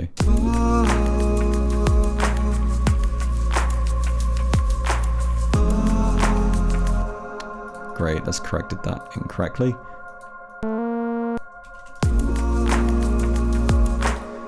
So I'm going to stick that through an instance of Neptune, and I'm going to use the old formant shift trick on it. So I'm going to disable pitch adjust, formant shift that down, like, I don't know, to about, let's start with 10.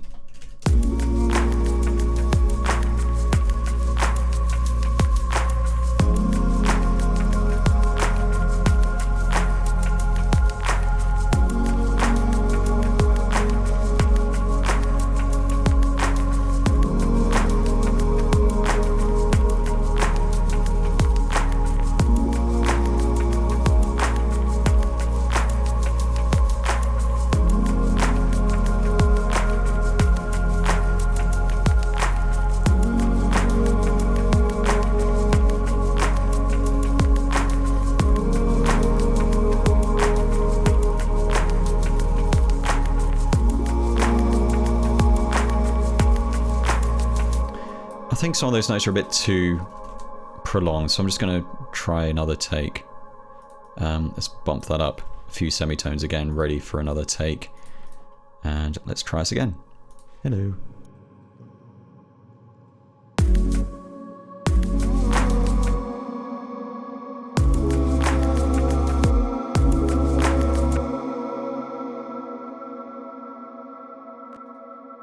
forgot I had all the effects on.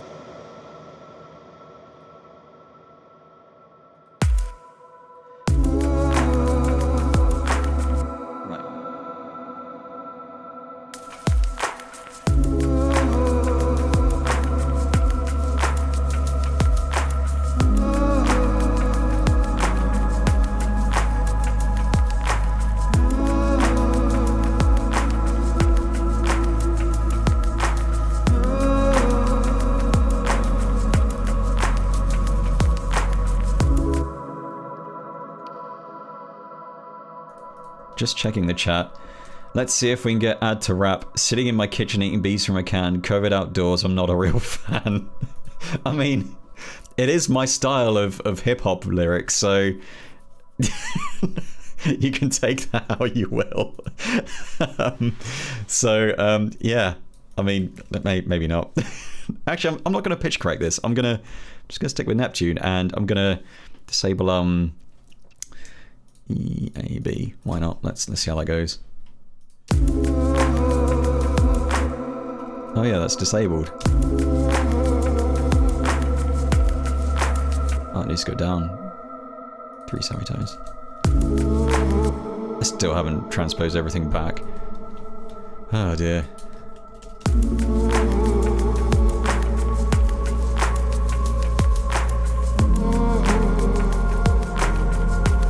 It sounded better before.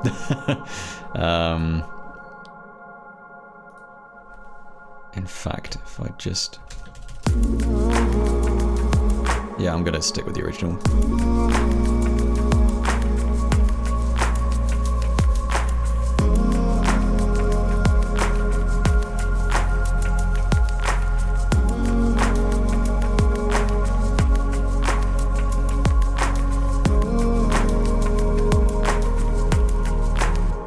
I think I've kind of pitch corrected the life out of that, so...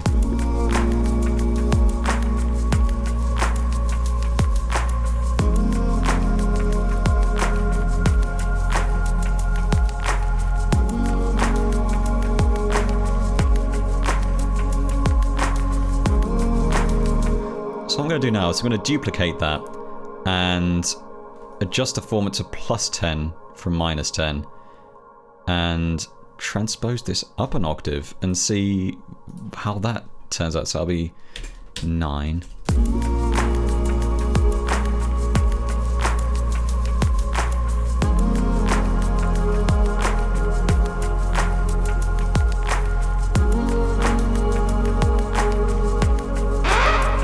Nice. Thanks for the reminder.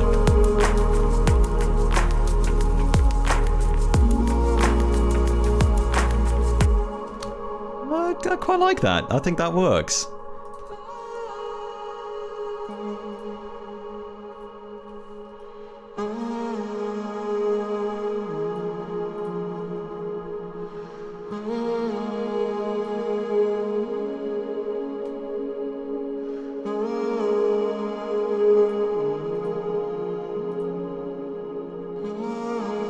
Just needs the rap over the top.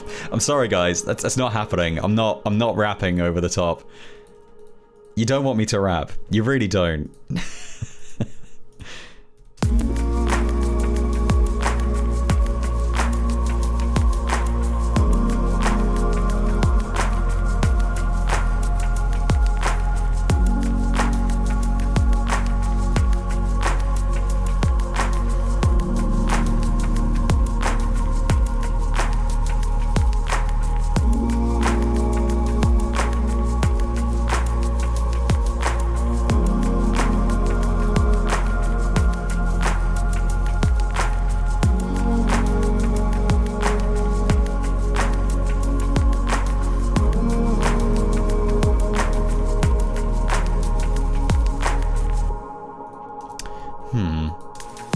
I feel like it doesn't work without both.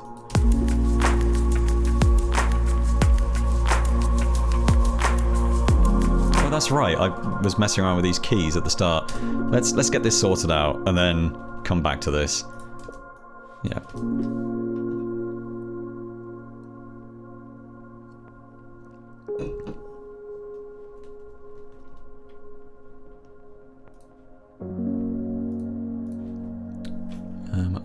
that filter in, I believe.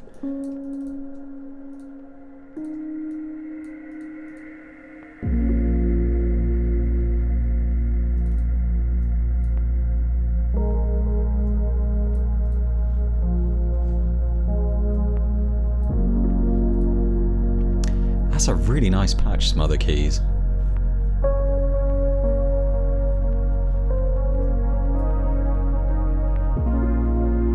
I wasn't sure about that timing on that before because it sounded a bit too loose, but actually I think it just adds a nice human touch.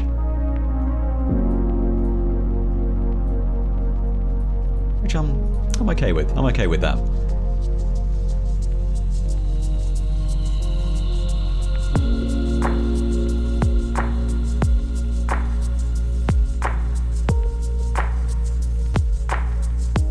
I think the intro needed some extra variety as well, and I think the smother keys has kind of added that, so I'm going to call that smooth keys.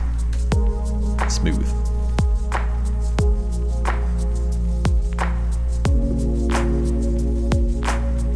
I might bring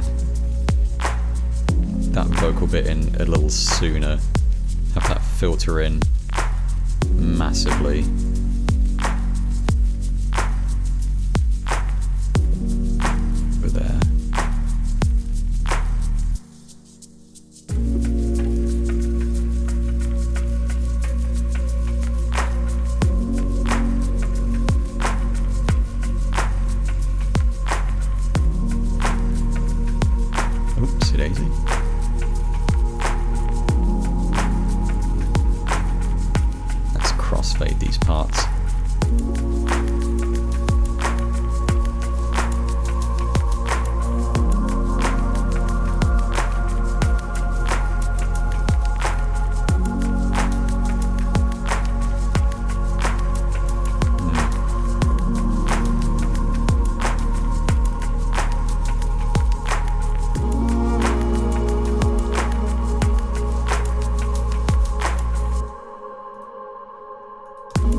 I'm just going to have that bass note extended. So I've done my whole going quiet and not explaining what I'm doing thing. Needs a recorded sniff as a pseudo reverse ride. Oh, you can't just say that and not expect me to do it. Right, okay. Right. Oh, God. Right. What have I let myself in for here? So, where are you, audio track? I've never tried this. So, let's give it a go. I'm just gonna...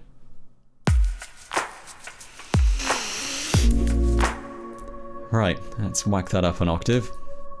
I'm not even kidding. Let's stretch this out. Actually, I'm gonna do that before the vocals come in there. So, if this works, I'm gonna be amazed. So let's swamp it.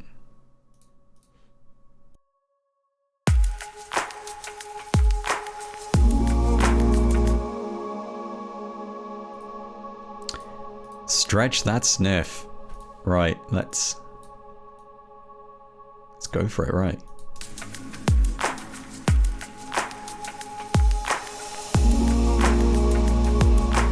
I'm not even kidding. How did that work? How have I not thought of doing this before? Sniff sweep.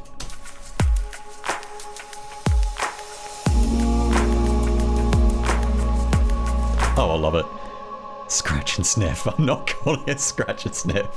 Throw a transient shaper on it so you get more click from the snort. Maybe next week I'll make something percussive using some... Well, I've already done that. I've done the whole beard scratching. Let's think of something else I can do. The excuse of I don't have enough samples has been officially destroyed. Yeah, just record random noises from your face. Maybe next time just... It's funny, I've done some iOS sound design stuff before, and the amount of stuff around me that I've just used as user interface sounds, like the sound of my chair squeaking. That's a good one. And I think I used the sound of me slapping my face as like a notification, so it's like... That was a good one. So yeah. Yeah, so there we go. You can make sounds out of anything, including yourself. It doesn't have to be vocals, it can just be anything.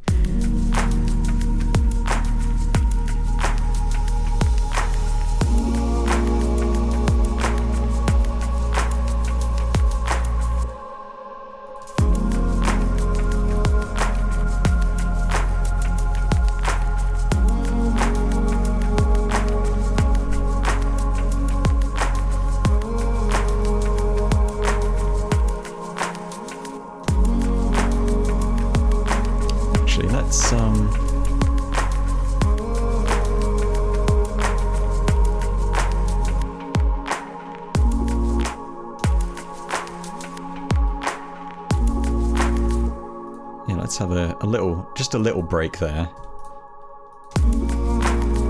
I still haven't added some nice keys, besides the some other keys at the start, which was totally not what I was planning on doing. I think I might come back and do that once I've done most of the rest of the track, I think. At this point, it's the only way.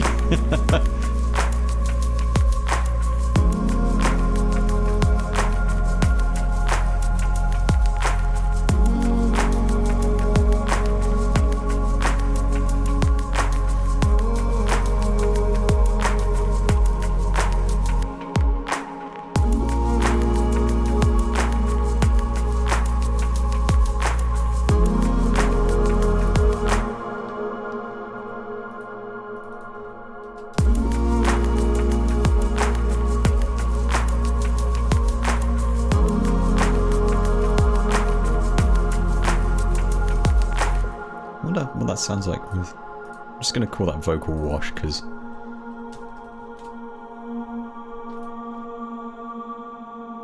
again, that was kind of a lazy thing that I just did, but I think it worked.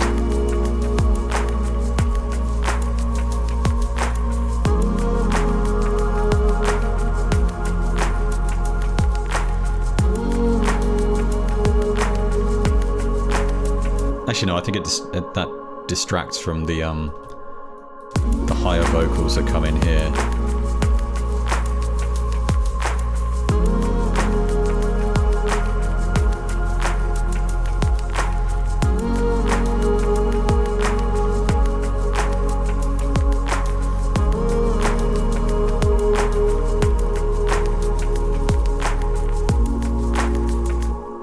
Yeah, let's have that part play again with those extra.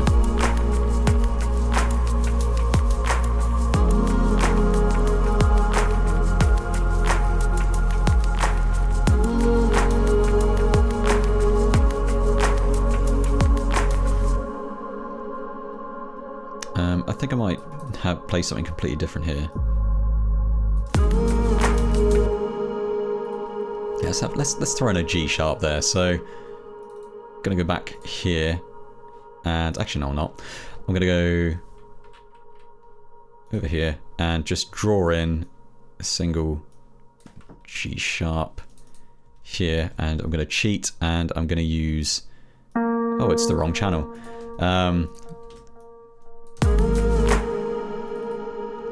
Gonna cheat and use scales and chords again to just draw that in, because I'm feeling exceptionally lazy. So, oh wait, it's bypass. That's not gonna do a damn thing.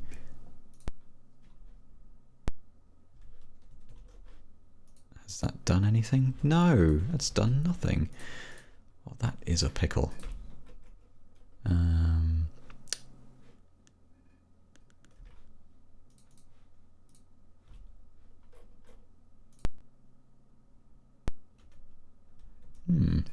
How irksome. Well, never mind. You've hit that golden 3 minutes. I certainly have. You know what? I could just draw this chord in manually. I should stop being lazy. Oh, right. I mean, I could just... There we go.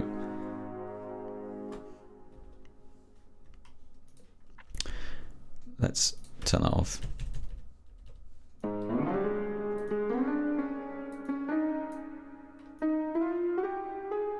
There we go.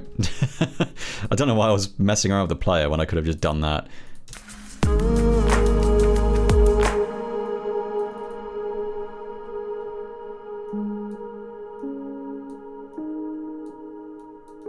I'm not entirely convinced that works.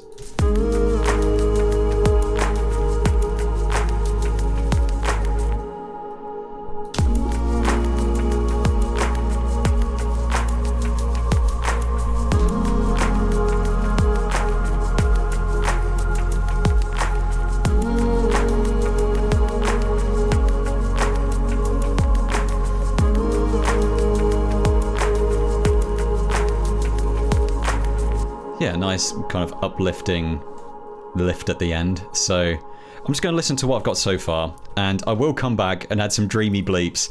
That is absolutely something I plan on doing, and then I'm just going to have this roll out and just finish, and I think that'll be a track. So let's just have a listen from the start, and I'll just keep quiet. If anyone has any questions or suggestions or anything while it's playing, please let me know. And yeah, here we go.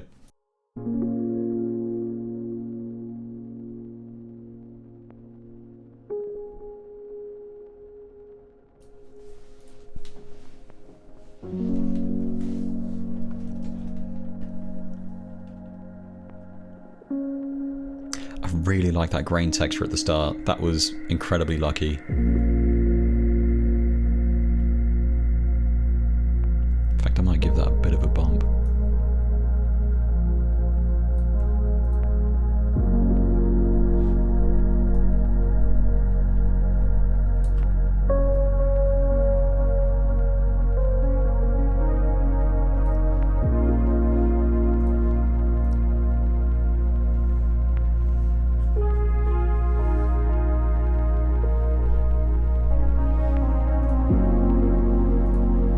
Question, how many beers would you need to do the rap? All of the beers. I would need all of the beers.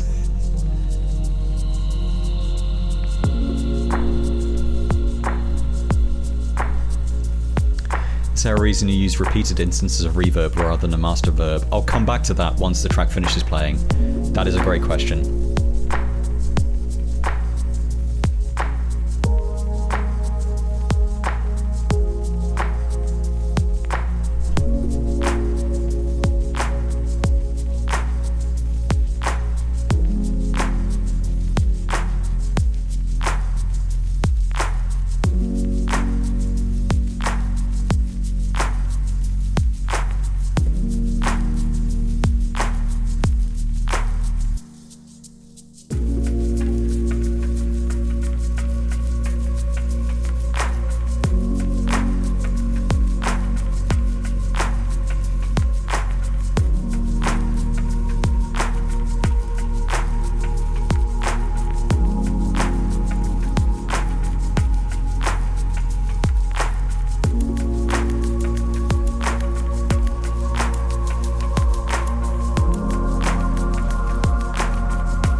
Interesting. I was thinking of adding some extra percussion towards the end of the track just to kind of give it a bit of a sort of embellish things a bit, maybe add some kind of splashy hats or something.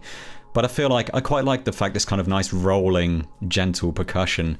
I don't really want to add too much to it. So IMD Rabbit asked a very good question, which was, is there a reason you use repeated instances of reverb, easy for me to say, rather than a master verb, personal style? So you may have noticed I'm not using any aux sends here. All the effects I'm using are insert effects in the respective insert sections of each instrument. And the reason I do that, I used to use aux sends all the time. I used to have kind of 4 default aux sends in most of my tracks. So it used to be master reverb, like a roomy reverb, delay, a more kind of washed out delay, and like an atmospheric reverb. Those used to be kind of my 4 go-to aux sends. And once I started working for providing stems for library music or production houses, that kind of thing, it turned out that it was much easier to provide stems if I baked those effects in per instrument track. So if someone wants, say, like a guitar track or the vocal track here, I can just send them those stems. They're ready to go. I don't have to prepare another mix with the reverb remixed, because if you send over a version with just one track for all of the reverb, as soon as you take something out of the mix, it's going to mess up the reverb. If you have a mix and you take out the vocal section and the reverb from the vocals is still there, it's going to sound completely wrong. So it was kind of more of it just made it easier for me to send things across when they were needed. And as an extension of that, I just kind of stuck with it in terms of personal archival purposes. So I found it's much easier if I'm archiving stuff, if I just bounce the stems with the effects baked in, rather than having one aux send with all of the reverb for all of the instruments. So it means if I come back to the track later and I can't open it for whatever reason, maybe plugin incompatibilities or stuff just doesn't open, I've got everything there. I can just take stuff out and put stuff in without worrying about the effects being all messed up. So that's kind of the main reason I do it. I also do it because it just makes things a bit easier, I feel. I tend to use a lot of... You might have noticed I'm using a lot of reverbs with the dry wet knob turned way up, which doesn't really work if using an aux send. If you use an aux send, it just applies the reverb on top of the dry signal. If you want to completely smush the dry signal, which I tend to do quite a lot, then you'll want to use a reverb as an insert effect anyway. So I kind of figured, why bother messing around with aux sends if I can just cut that out entirely. I do still have, there are still sort of instances where I'll use aux sends for particular purposes, like if I just want a snare to have like an extra tail on it or something. In fact, I might do that now just to kind of to illustrate what I mean. So I'm going to create an aux send, and it's going to be a DR1, because of course it is. That's kind of my go-to. So I'm going to crank the dry wet up to 100% because it's an aux send. You want that to be 100% wet. I'm going to turn the time up on the decay and roll off the lows. So at some point, I'm going to automate the insert 1 on the drums at some point. I'm just going to call this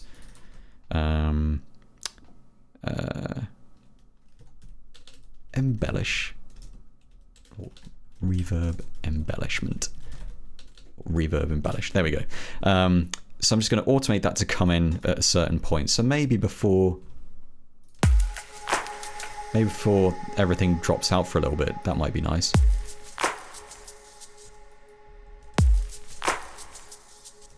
That's actually not a bad idea. So if I just have it come in there and have a snare play there.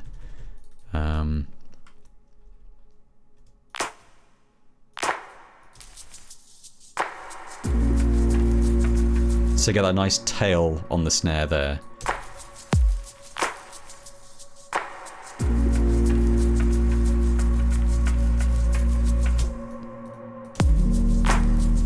So that's kind of an instance where I'd use an aux send if I just want to add something. So yeah, it's personal organization and making things easier for other people who are going over my stems, basically.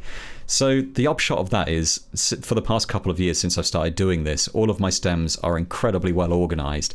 And I've needed to dip into stuff before now without being able to open the original documents because I'm using VSTs that aren't working or incompatible, or I'm using Mac only stuff. I was using Mac only stuff and I can't open it now. So that's, stuff like that. And it's nice to be able to open those tracks up and be like, oh, everything's baked into one track. I can just slice it up and do what I want with it. So that's why I do it. But it's not for everyone, and that's a very kind of specific instance. I wouldn't say don't use aux sends, because they absolutely do have a purpose, and if you're doing an entire mix session, like if you're doing a mix for someone else, then I'd absolutely say use aux sends. It will save you a lot of headache, especially if you want to glue everything together with reverb and that kind of thing. But for my own solo stuff, I tend to just not bother because it's a bit of a habit now. So yeah, so that's why I use inserts as opposed to aux sends. Also, I really like that tail there, so that was absolutely an excellent call. A nice little segue there. So thanks for the suggestion. I really appreciate it. So, right, I'm just going to go back into the track.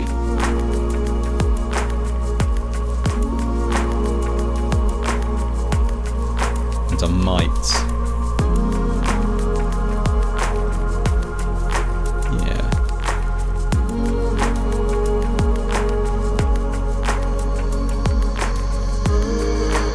No, that's way too long and way too loud. So I'm gonna knock that back.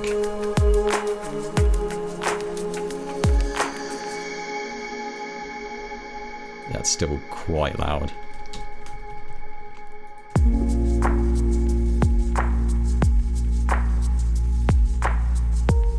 trying to remember where I put the snort. There we go. I might use that at the end.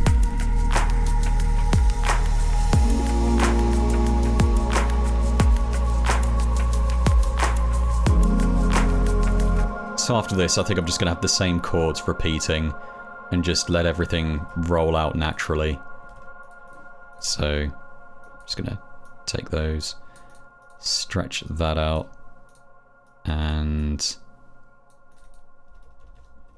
we're classy around here. It's nasal riser. I'm not calling the track the snort.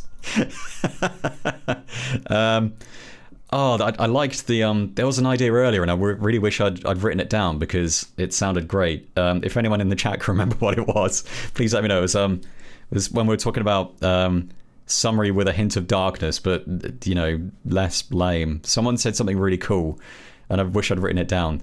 I actually keep a massive list of titles in a cloud notepad document, just in case I hear anything when I'm out and about and I think, oh, that sounds cool, that'd be a good track title. And I write it down every time. So I've got this massive, ridiculous list of track titles I can dip into, and it's really cool. It's a really good habit. I highly recommend it if you're not doing it already.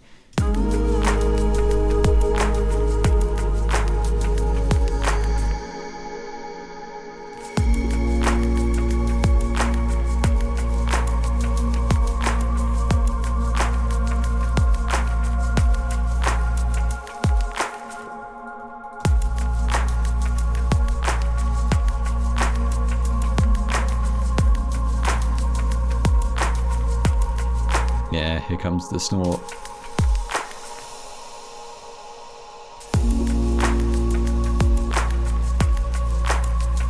Yeah, I think I should probably filter out that pad a bit.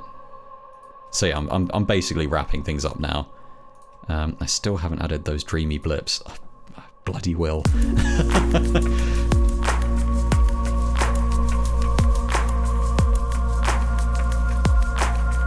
I've just realised I'm filtering the wrong thing there.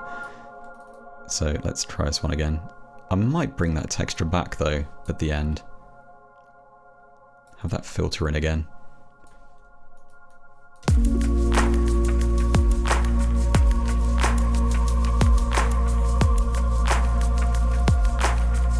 Oh, Inhale would be a good title. That is an excellent idea. Or an Inhale, Exhale. Oh, I like that. Yeah, I like that. Nice. Nice.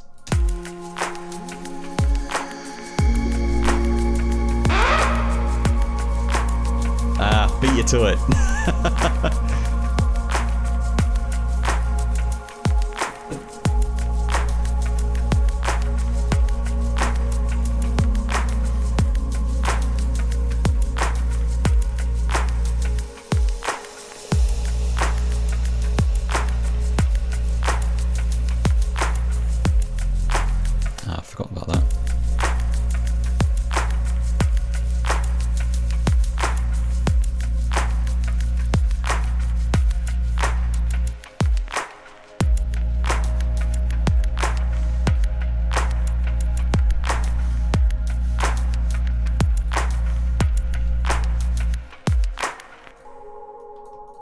I know exactly how I'm going to end this track because I've got the aux send all set up. Thanks so much for that suggestion, by the way. I am D-Rabbit. That was an excellent... Well, I mean, it wasn't a suggestion, but it was a nice segue because it's kind of given me a nice little way to finish off the track as well. It's always fun how these segues take you in crazy directions that you don't expect to go in.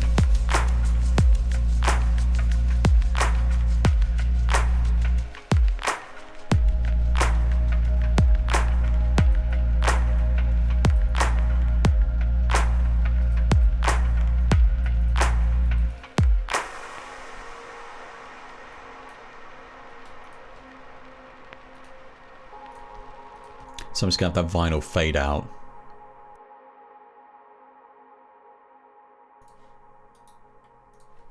So I'm going to create a line mixer channel and just automate the fader there. And I'm also going to fix the stuff at the end so it fades out correctly. So that should be at 100.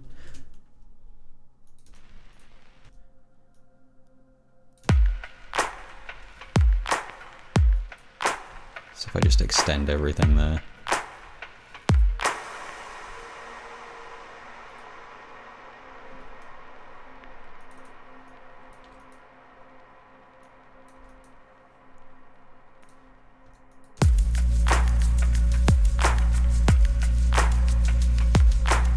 I'm actually thinking of just calling the... I was gonna say I might just call the track Exhale because I feel like it has kind of a nice ring to it. I was kind of doubting that because there is an output instrument called Exhale, but I don't really care. So I might just call it Exhale. I feel like that's a more succinct name than Inhale, Exhale. I know it kind of revolves around me doing that, but I think Exhale makes more sense than Inhale. I don't know. It just looks better to me. So I'm just going to save it as Exhale for now. But we'll see.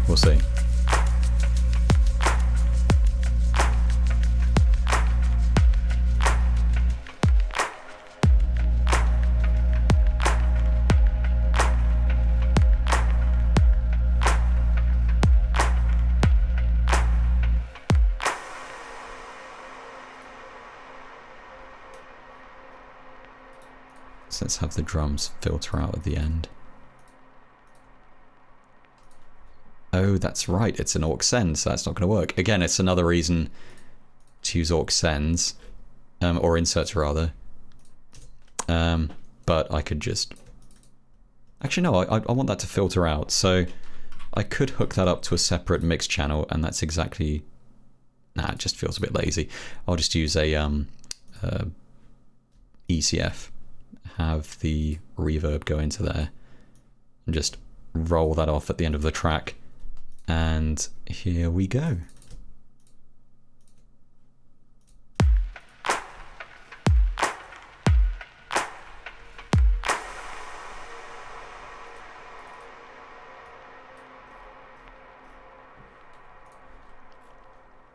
I'm also going to have the grain texture go into its own line mixer so it fades out properly.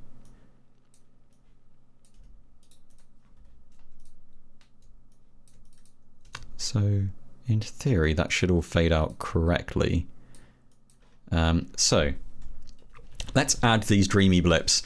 Exile the vinyl countdown. I like it. So, I think that's kind of nice. Got a nice little track going. I'm thinking I might just add...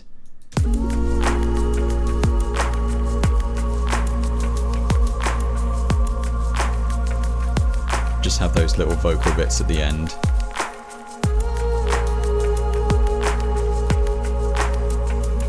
Maybe bring those down a bit, so say minus 3 dB. Even minus 4.5. Right, okay. I'm going to save that, and I'm going to make sure everything's contained because I'm not entirely convinced. Yeah, that's fine. Although, oh yeah, I've just realised I haven't actually used any external samples besides me recording my own voice. So I might have used a bunch of rack extensions, but I'm still using only stock samples. That was actually kind of unintentional, so that was nice, excellent. So I'm going to add some dreamy blips. Let's go for it. I don't want to overcomplicate it, so I'm going to go with Europa again. And let's see what we've got. Let's dig into the poly folder again. This is what happened last time. And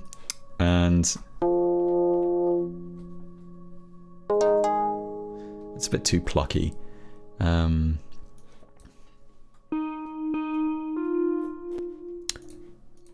Oops. I'm starting to think. Oh, melody. That might work. Far off land. Oh no! That's not what I wanted. So, I mean, maybe not. Let's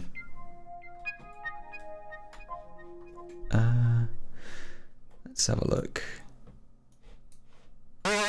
I know what I'm going to do. I'm going to fire up friendly keys. So if anyone's used Reason and they've fired up Europa without disabling there's an option to disable default patches when you fire it up. And this is the default patch that fires up when you load Europa. That's one of my patches.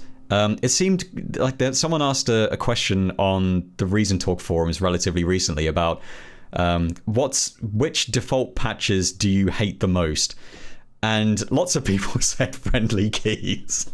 And I quite like that. So I'm glad that lots of people dislike it. I quite like it myself. So I'm thinking I might just modify that and just drown it in reverb, because that's what I do. And it's going to be like a dreamy key kind of thing. So I'm thinking...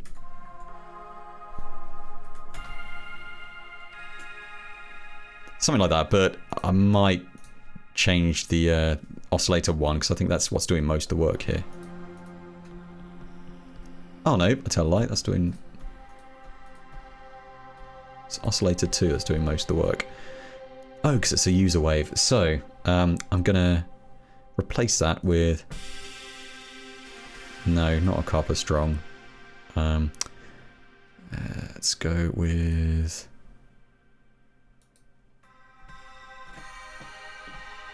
that'll do. Alright, that'll be a nice little blip. Maybe that reverb's a bit too much. I'm going to add a bunch of delay to it as well. And crank up the feedback, like, a lot. And... let's have the ping pong going, and let's just add some bit.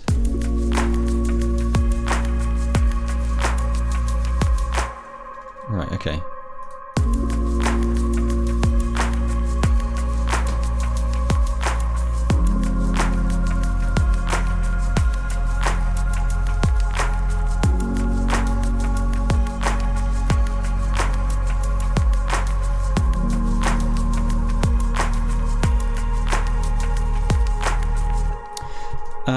I feel like it's a little too harsh. Like, I want something simple, so I might actually go back to basic analog.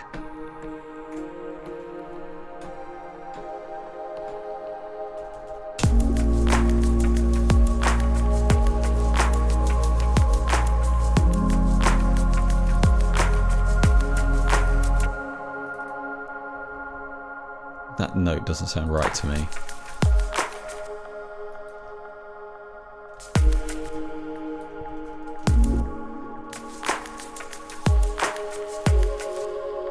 Oops.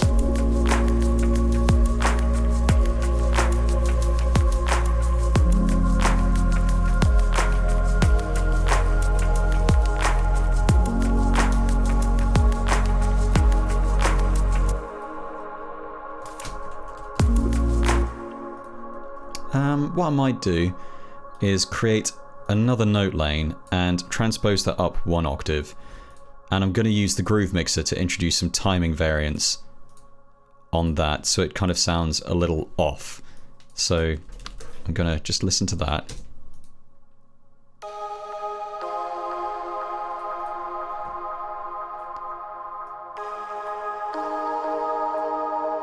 Okay, that's a little too much on the delay.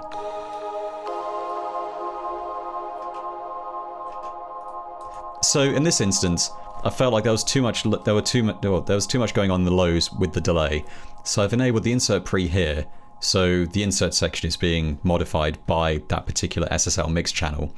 So the high pass filter that's being applied to it is also being applied to the delay, which I thought was a bit harsh in the kind of low mids, based on what I can hear on my headphones anyway. And so that's being processed heavily by the filter as well.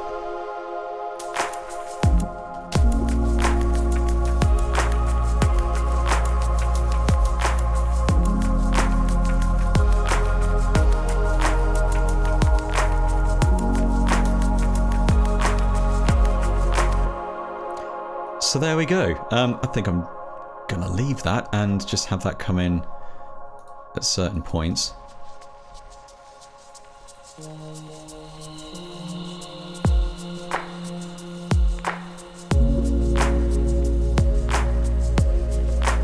Oh, that's nice.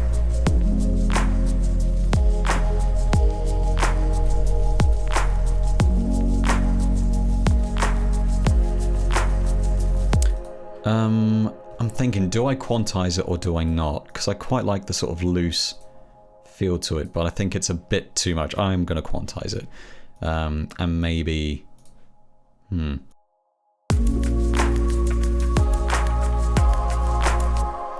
Right, okay, I'm going to apply a separate groove mixer channel to both of them so they have a bit of random timing. Because I do like that.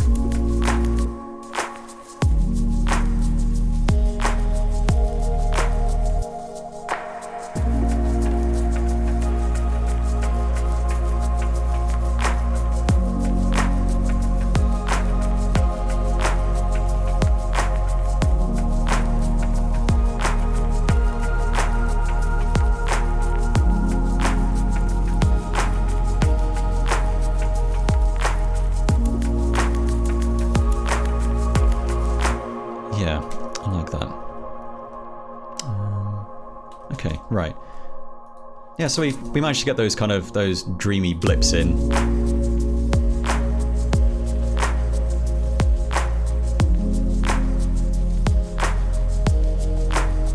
Dreamy keys.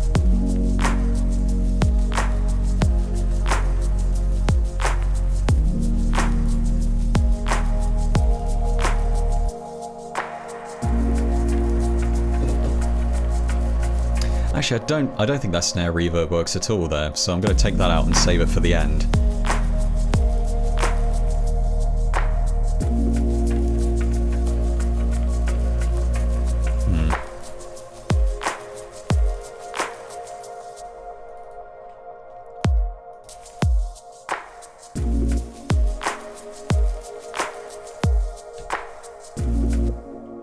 Something's not right there. I feel like it just sounds a bit weird with everything cutting out.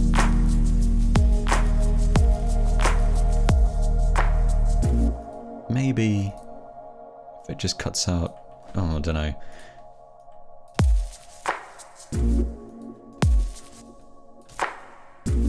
Oh, yeah.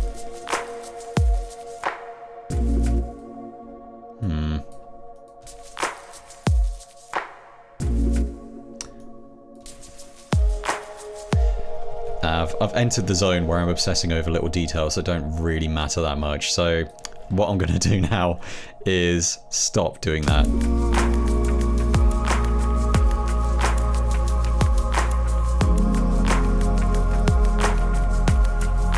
Actually, I want the focus there to be on the vocals, so I'm going to just bring those keys in a little bit there, and then bring them back there, and...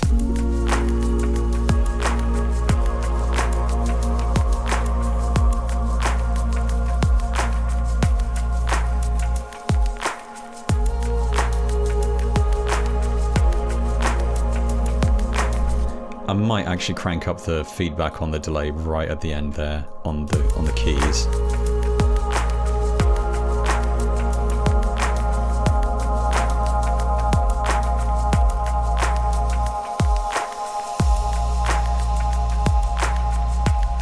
I might automate the filter there just so it's a little less harsh toward the end.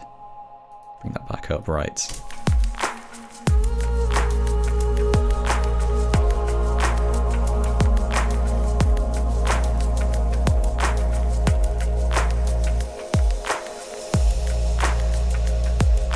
Right, I like that. So I'll check that out in a second. Just had a really interesting question come in on the chat from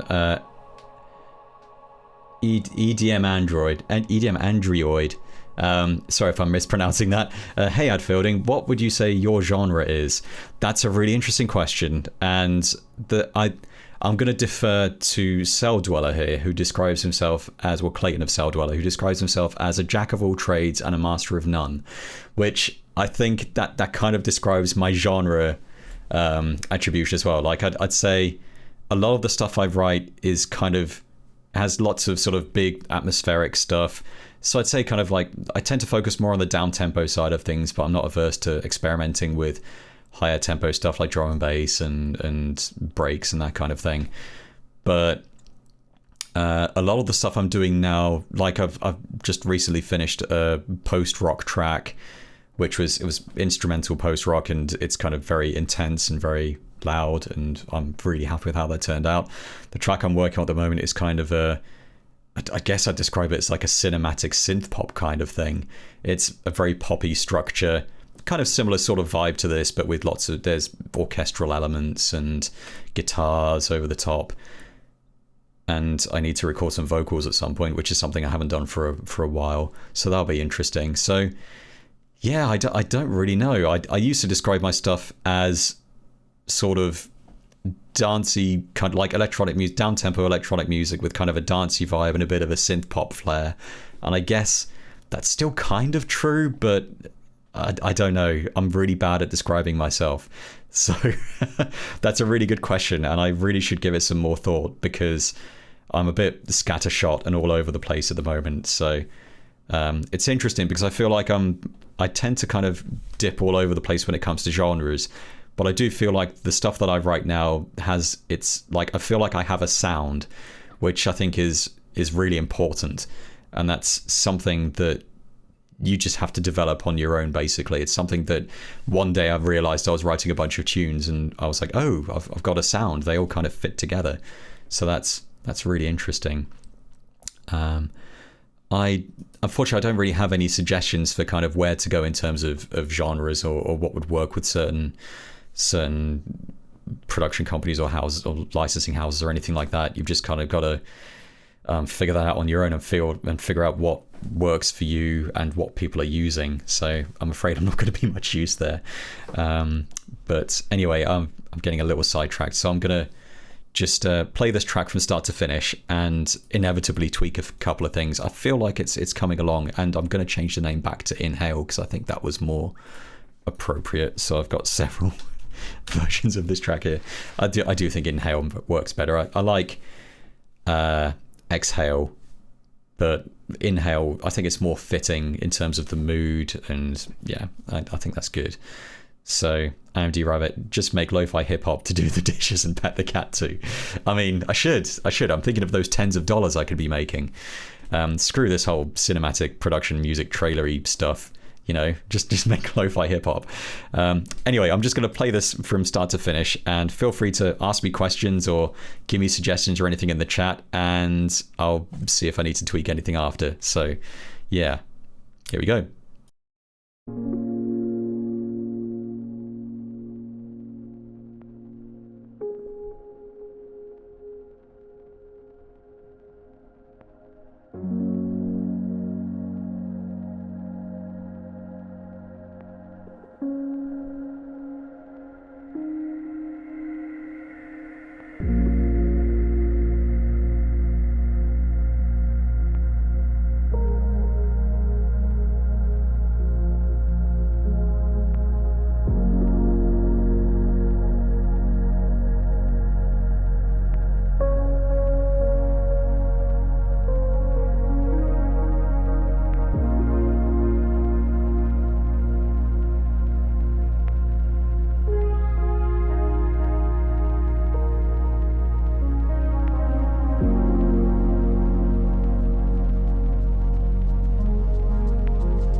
Okay, so I'm making more changes than I was expecting to. So one thing I've done here is I thought this would be interesting to mess around with. I've just basically sliced up a block later on and rearranged that just for a bit of variety. So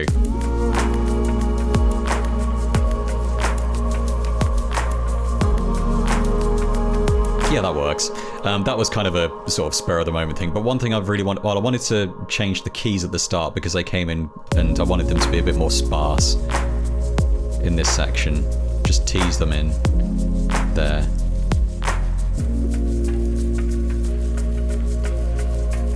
And I also wanted the focus here to be the vocals when they come in. So I've muted the friendly keys here. Might turn the vocals up a bit there as well.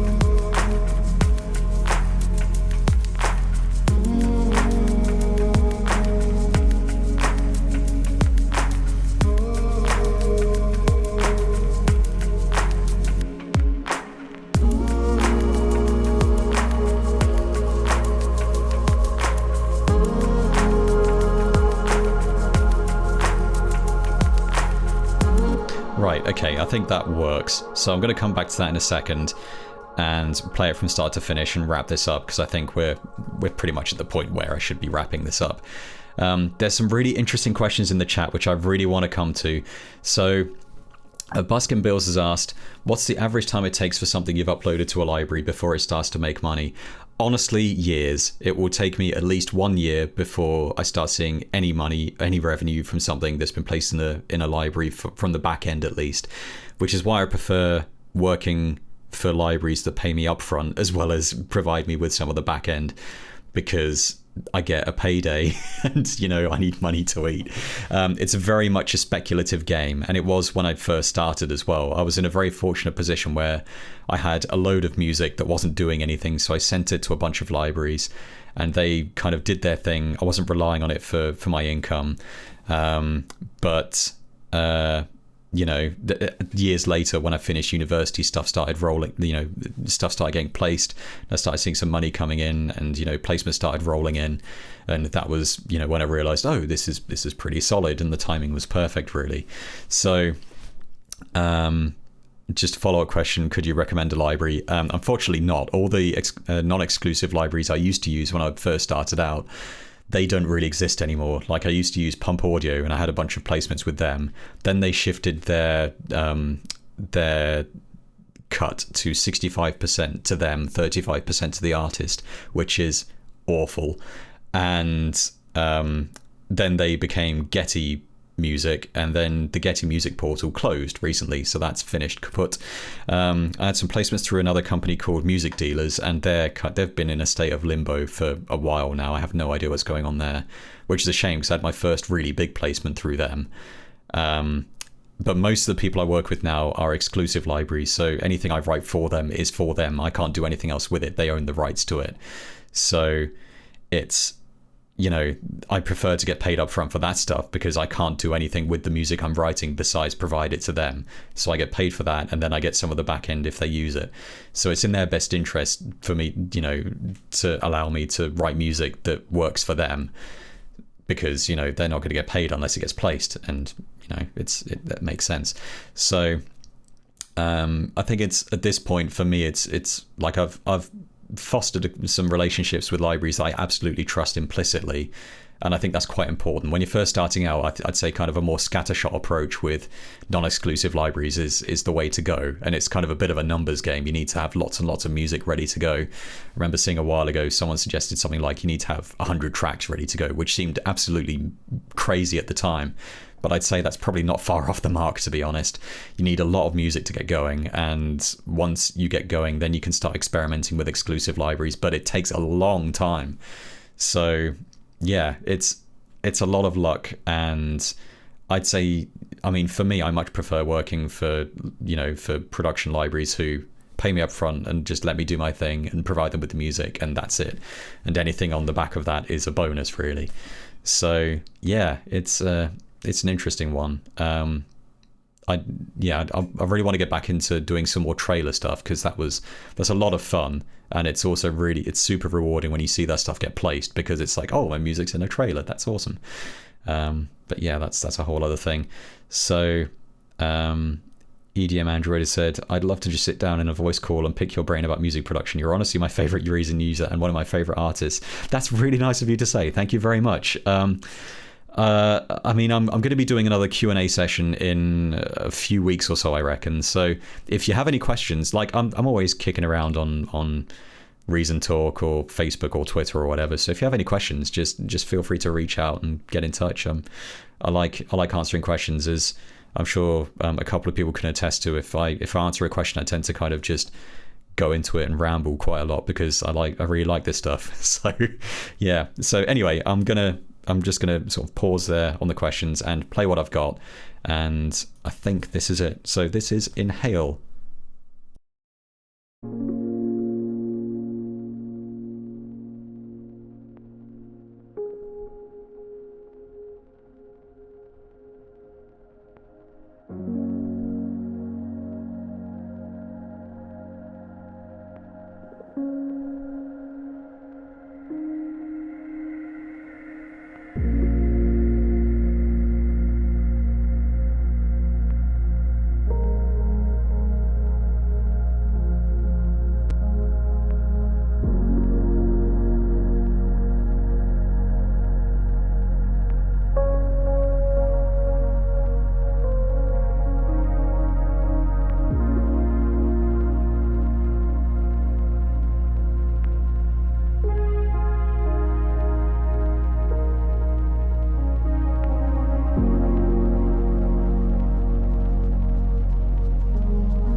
Yeah, I'm happy with that. I really like that. So yeah, Inhale. I'm gonna call it Inhale. I still think Exhale kind of reads better, but I think Inhale is more appropriate for the track. So I'm gonna leave that as it is. Yeah, I'm really happy with how that turned out. So one thing I forgot to mention at the start of the session, which is it's the same as always. I don't have any post mix effects going on except for this maximizer here, which is it's applying a 3 dB gain. So I might mess around with that tomorrow when I come back to this track. But apart from that, there's nothing else going on. Everything is just coming straight out of Reason. So yeah, there's nothing else, nothing fancy going on. So one of these days I might apply some proper mastering or processing to these tracks, but that day is not today. So yeah, so as per usual, I'm going to come back to this track with fresh ears and maybe tweak it a little bit tomorrow.